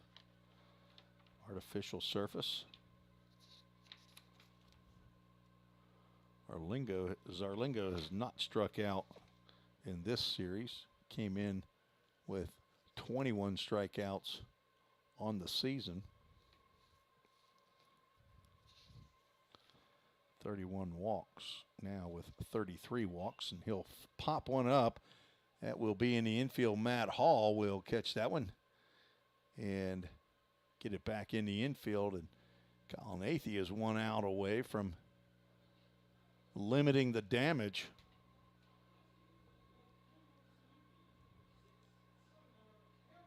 But he's going to have to face the toughest batter in the lineup. That is Tyler Harrington, who's 3 for 3 with 3 singles, 2 RBIs. He's got 6 hits, 2 home runs for the series. Good looking player, transfer from Memphis.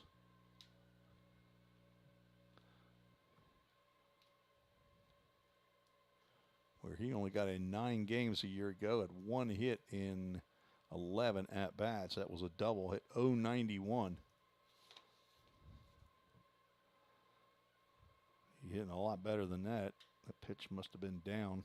Appeared to be over the plate, or at least enough of the area there that is being called a strike today. Colin Athey, 1 inning against Vincennes back on March 8th. 1 strikeout. 1 inning and another strikeout at Calhoun, an 11-5 victory. And then 2 innings against Cumberland JV. Gets a strike called there.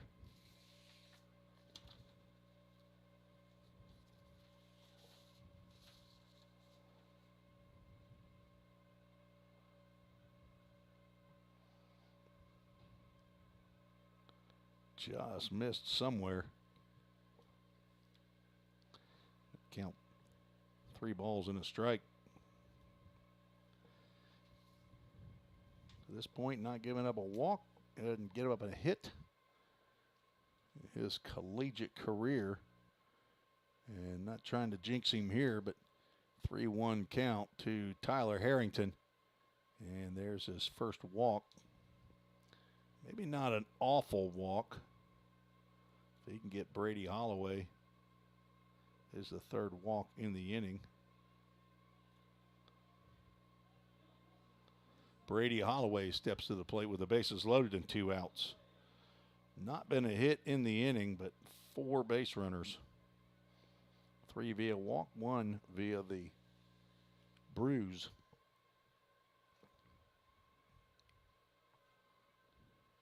Holloway hitting from the left side. There's a ball that gets away. And again, second runner does not try to advance from third base. They're just not seeing that ball that gets to the right of Braden Vineyard. And that's where the batter has to help. And again, I'm looking at the ball, I guess. I didn't notice necessarily that Holloway would be telling him to come on, but that's what I was taught. That's what I've always taught, is batter has to help the runner at third base. Popped him up in the infield. Logan Molnar and Matt Hall. Molnar will move over onto the second base side of second base and make the catch. Great job, Colin Athey. Only giving up 1 run. Didn't pull a bird well there, but close enough. Sacrifice fly and 2 pop-outs. Southwest Tennessee only gets 1 run on no hits, no errors, 3 runners left on base.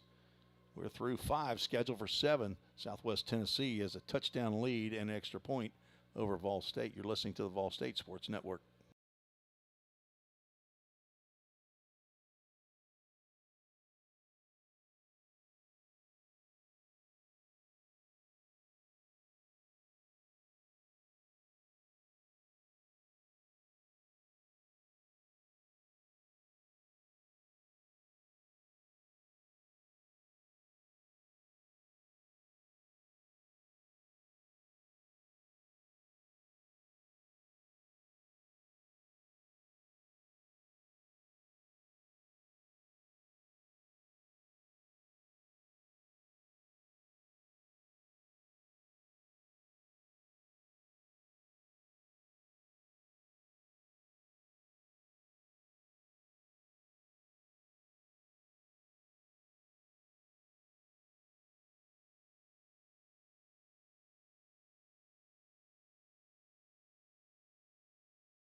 Only 2 innings left for the Pioneers. Matt Hall will lead off the top of the 6th inning for Vol State. Colton Brumley out for his 6th inning of work. Matt Hall squares the bunt, pulls the bat back, and a called strike. Brumley giving up 7 hits, 5 runs, all earned. Matt Hall, like he had the yips there. Is not sure why he didn't take a hack at that 0-1 breaking pitch. Looked like it was a nice pitch over the plate. Now down in the count, 0-2. Fastball called strike 3. That's a good morning, good afternoon, and good night to Matt Hall. 3 pitches and didn't get the bat off of his shoulder. 9th strikeout.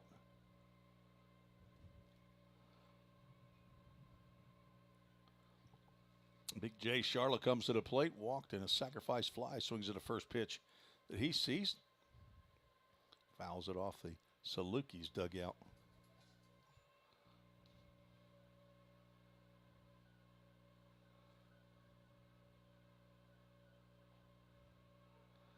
Strike called.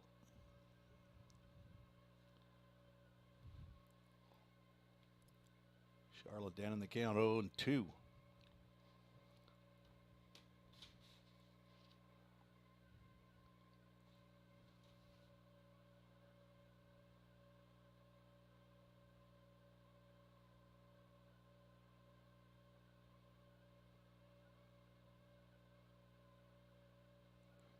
1-2 pitch, grounded into right field for a base hit. Jay Charlotte gets on base again. Now 1 for 1. Walk and a sac flies. One official plate appearance. So a 1-out knock for big Jay Charlotte, redshirt sophomore.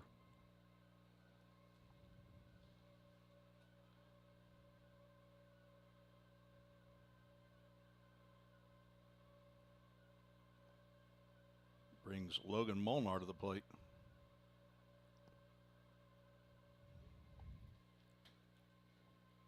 Sidearm delivery, outside or high. Ball 1.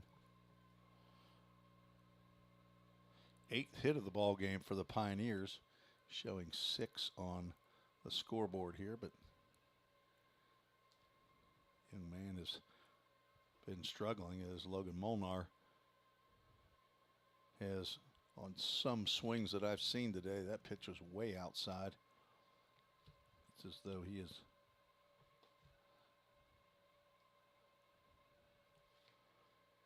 not seeing that breaking pitch out of Brumley's hand. There it is again, and I'm telling you, that 17-inch plate is about 27 inches wide. Typically, you will get one side of the plate, and you won't get the other one, and that pitch clearly got the river.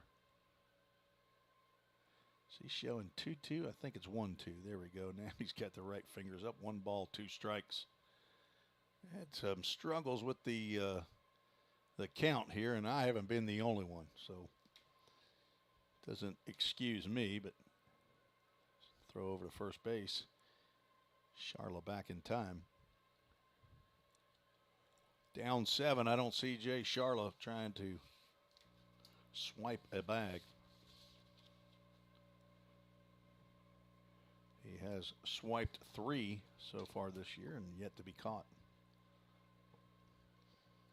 Molnar slices one off the fence.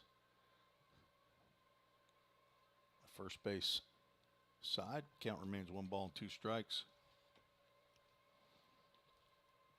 He hit the first pitch that he saw out of the hand of Colton Brumley over the left center field fence for his 4th home run in the first. Struck out and flown out. Since then, 1 for 3 and 2 for 7 on the day. Hard ground ball, that will go foul down the third base line.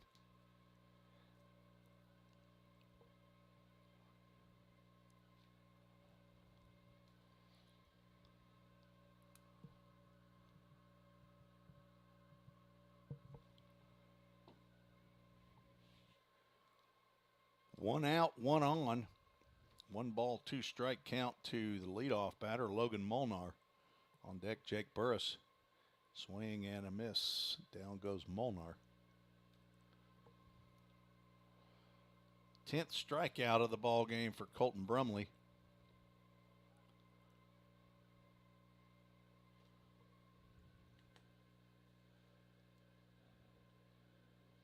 Came in with 86.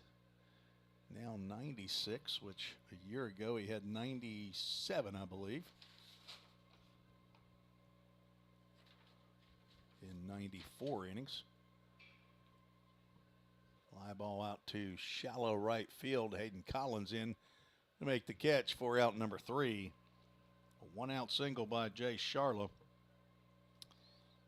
Cannot push him around for the run. We'll head to the bottom of the 6th inning. If the Saluki score 3 runs, this ball game would be over. But Colin Athey out there to make sure that doesn't happen. You're listening to the Vol State Sports Network on YouTube and Twitter.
Change for the Pioneers behind the plate is Caleb Hawkins on for Braden Vineyard to catch Colin Athey.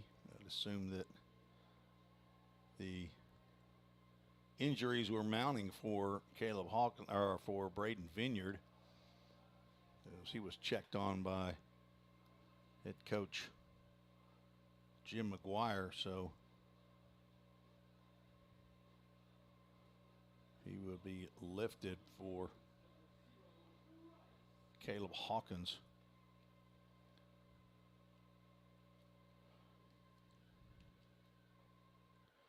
And Bryce Turner, who hit a 3-run bomb, his third of the year in his last plate appearance, will lead off the bottom of the 6th against Colin Athey.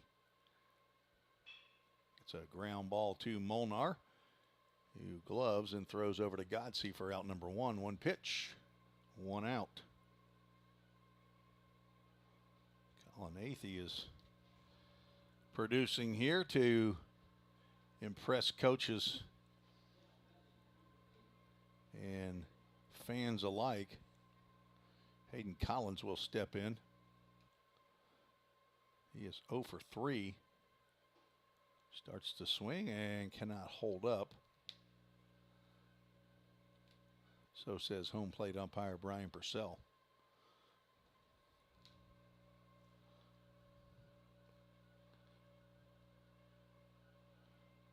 There's a pitch on the outside corner. Athey pound in the zone now.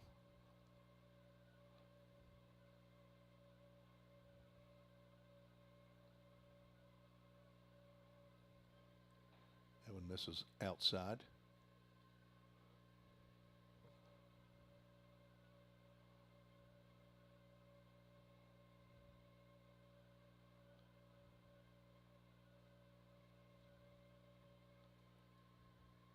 Breaking pitch, grounded foul.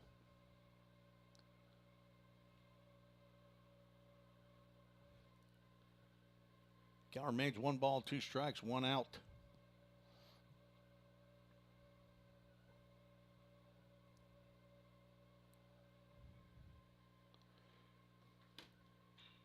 Swung on and lifted high into shallow left field. On comes Jay Sharla. He slows and makes the catch for out number 2.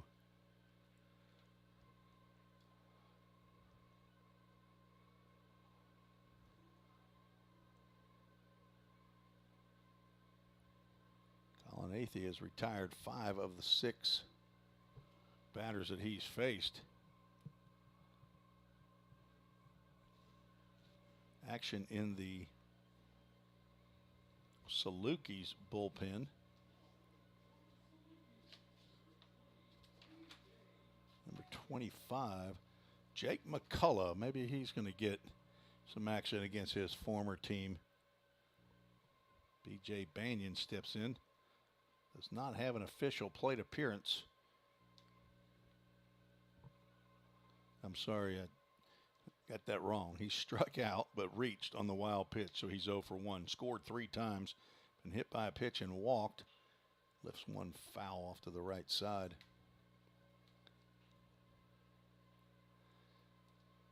Colton Brumley might have just pitched his last inning.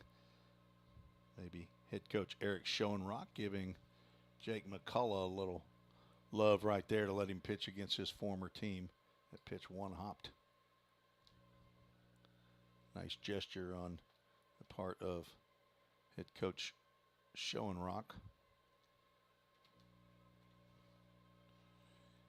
Especially in a 12-5 ball game.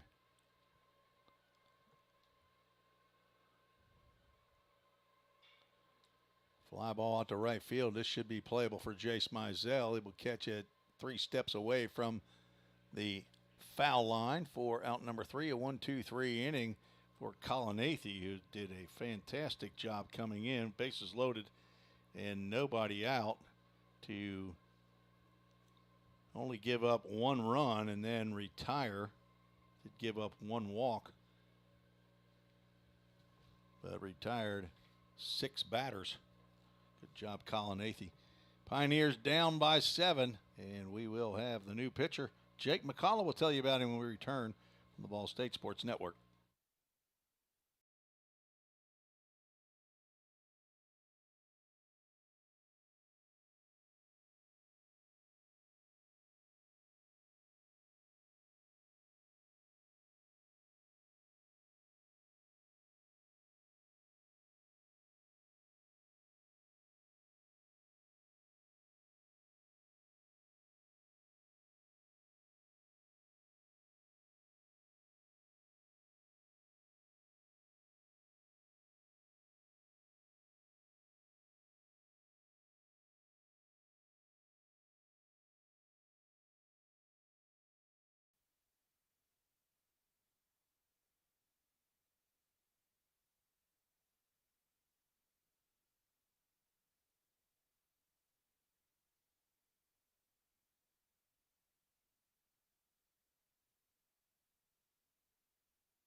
Thank you, Dave Holbrook.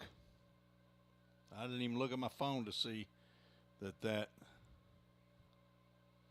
was your text. I just looked down at my knob once again. Base hit by Landon Gotze off of Jake McCullough, former teammate. First pitch to Mizell, gets in there for a strike. Dave, you're going to have to watch every game. Mizell has struck out 3 times. Now down in the count 0-2.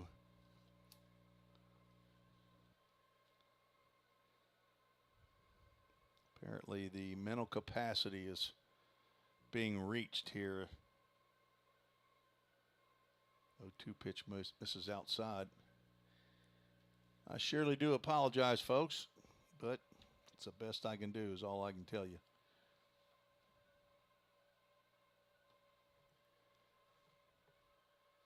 Jake McCullough, redshirt sophomore, transferred from Vol State a year ago. Assuming you all didn't hear that. Went through all of Jake's stats and where he's from. And from Collierville, Tennessee, Houston High School, 6'2", 185-pound redshirt sophomore.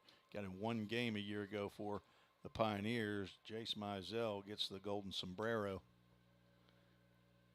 Waves and misses it. That breaking pitch. First strikeout, first out of the 7th, and first strikeout for Jake McCullough.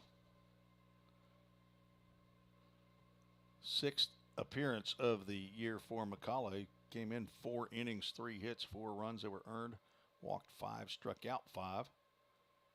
And now facing former teammate Carter Vrabel.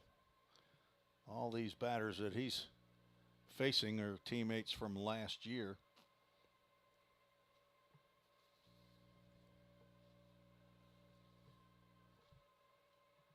Jake, 1 inning pitched, 1 walk, 1 strikeout.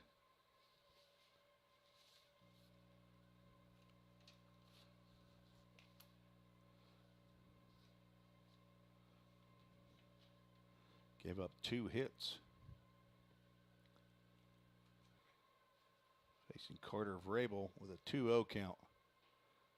Misses outside. Tough game 2 for Jace Mizell.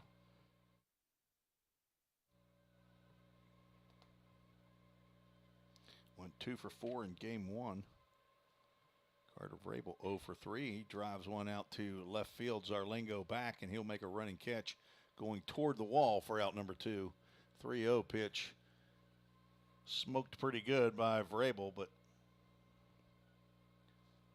not high enough to get over Zarlingo's head, and the Pioneers down to their last out.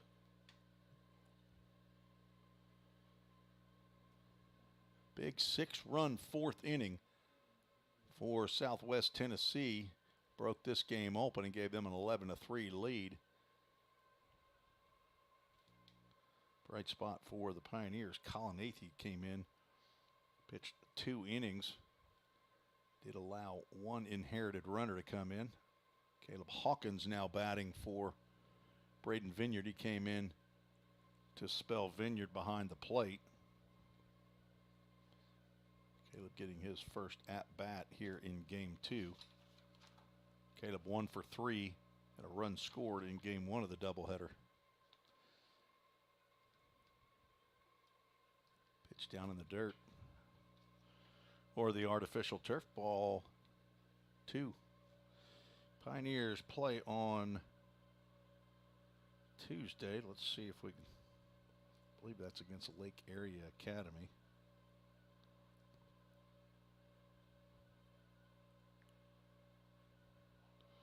There's a pitch right down the can.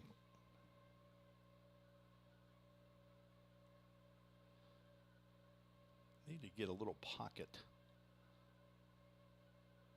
calendar or schedule. So I look on my phone, and it's a softball team that's popped up out of play.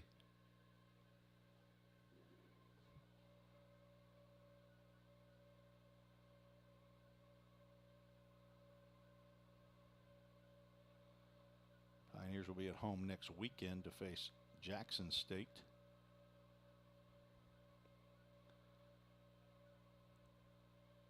Friday and Saturday. Tuesday's game, Lake Area Academy will come in for a doubleheader beginning at 1 p.m. Central. Hawkins just able to get a piece of that one to stay in the count, 2 balls and 2 strikes. If he reaches, Landon Luderman will get another at-bat. Jackson State will come in scheduled right now for Friday at 2 p.m. and a doubleheader beginning on Saturday at noon.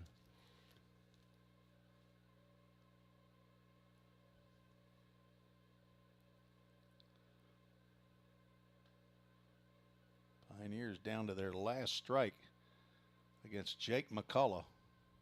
Now we'll go to another full count, Ministries full count. And Jackson State currently in 9th place with a 2-13 record.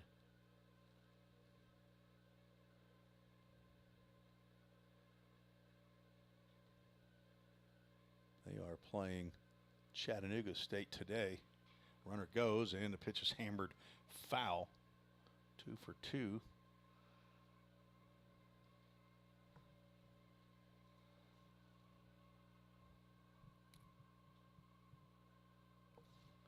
Landon Godsey with that hair flowing out of that. I almost thought we had a pinch runner out there. I thought maybe that was Zach Zimmerly, and I thought, I don't think so. Had to get the binos out, or the binoculars. Not being held on, obviously full count pitch. Swing and a miss. Jake McCullough strikes out Caleb Hawkins to end the ball game. Tough day for Vol State as they drop 2. 2 strikeouts by Jake McCullough. No runs, 1 hit, no errors, 1 runner left on base. Pioneers with 5 runs, 9 hits. And I believe there was 2 errors. There was, and 7 runners left on base. Southwest Tennessee, 12 runs on only 7 hits. They left 4 runners on. 3 of those were in 1 inning. Colton Brumley will get the win. He will move to 9-2. And Parker White will take the loss. And he will move to, I believe that's 4-3.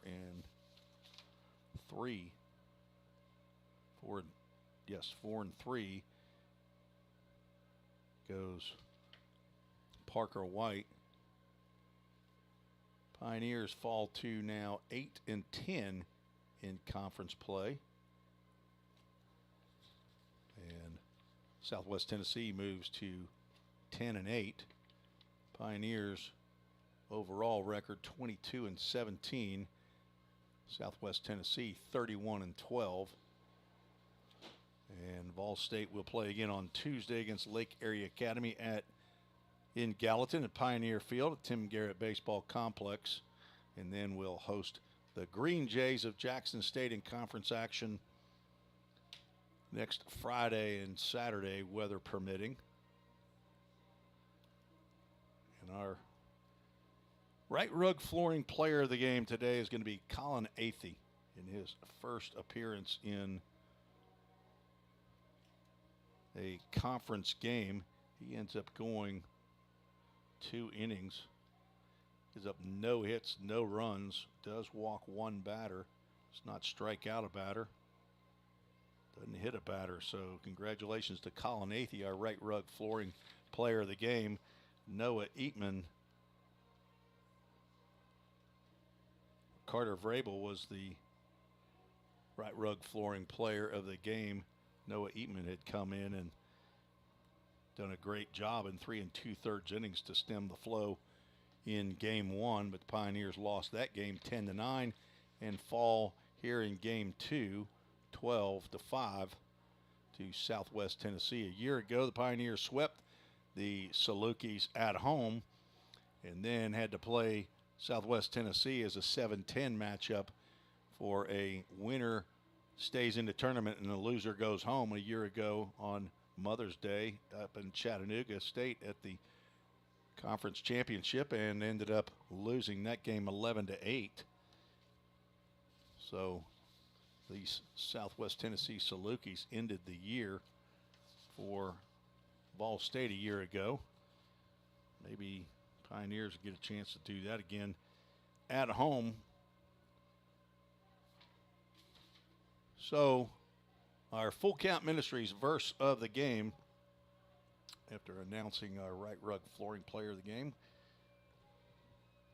Colin Athey, is 1 John 1, verses 7 through 8. But if we walk in the light as he is in the light, we have fellowship with one another, and the blood of Jesus, his Son, purifies us from all sin. If we claim to be without sin, we deceive ourselves, and the truth is not in us. We're thinking a lot about the blood of Jesus this Easter weekend, and he shed that for you and me. And folks, I hope you have the realization of the sacrifice that was the cross that Jesus made for each one of us. Now, folks, I hope you have a great holiday weekend, safe, and please pray for safety as the team travels back home to Middle Tennessee today. And very thankful for those who were able to get down to Memphis, here to USA Stadium, to watch their sons and grandsons play baseball and give it all they had. A lot of exciting action here in this three-game set, but the Pioneers drop 2 of 3 in conference action and fall to 8-10 in conference play. But we'll try to get right back on the horse. Conference play against Jackson State next Friday. Enjoyed bringing it to you. Thank you for the help on the broadcast, especially Dave Holbrook, and I apologize again for any broadcaster errors. There were many, but it's not ESPN, but it's better than nothing is my motto. I'll try to do better the next time. For Athletic Director Bobby Hudson and Head Coach Jim McGuire, this is Tim Reese saying God bless you and goodbye for now. We'll talk Tuesday. Goodbye, everybody.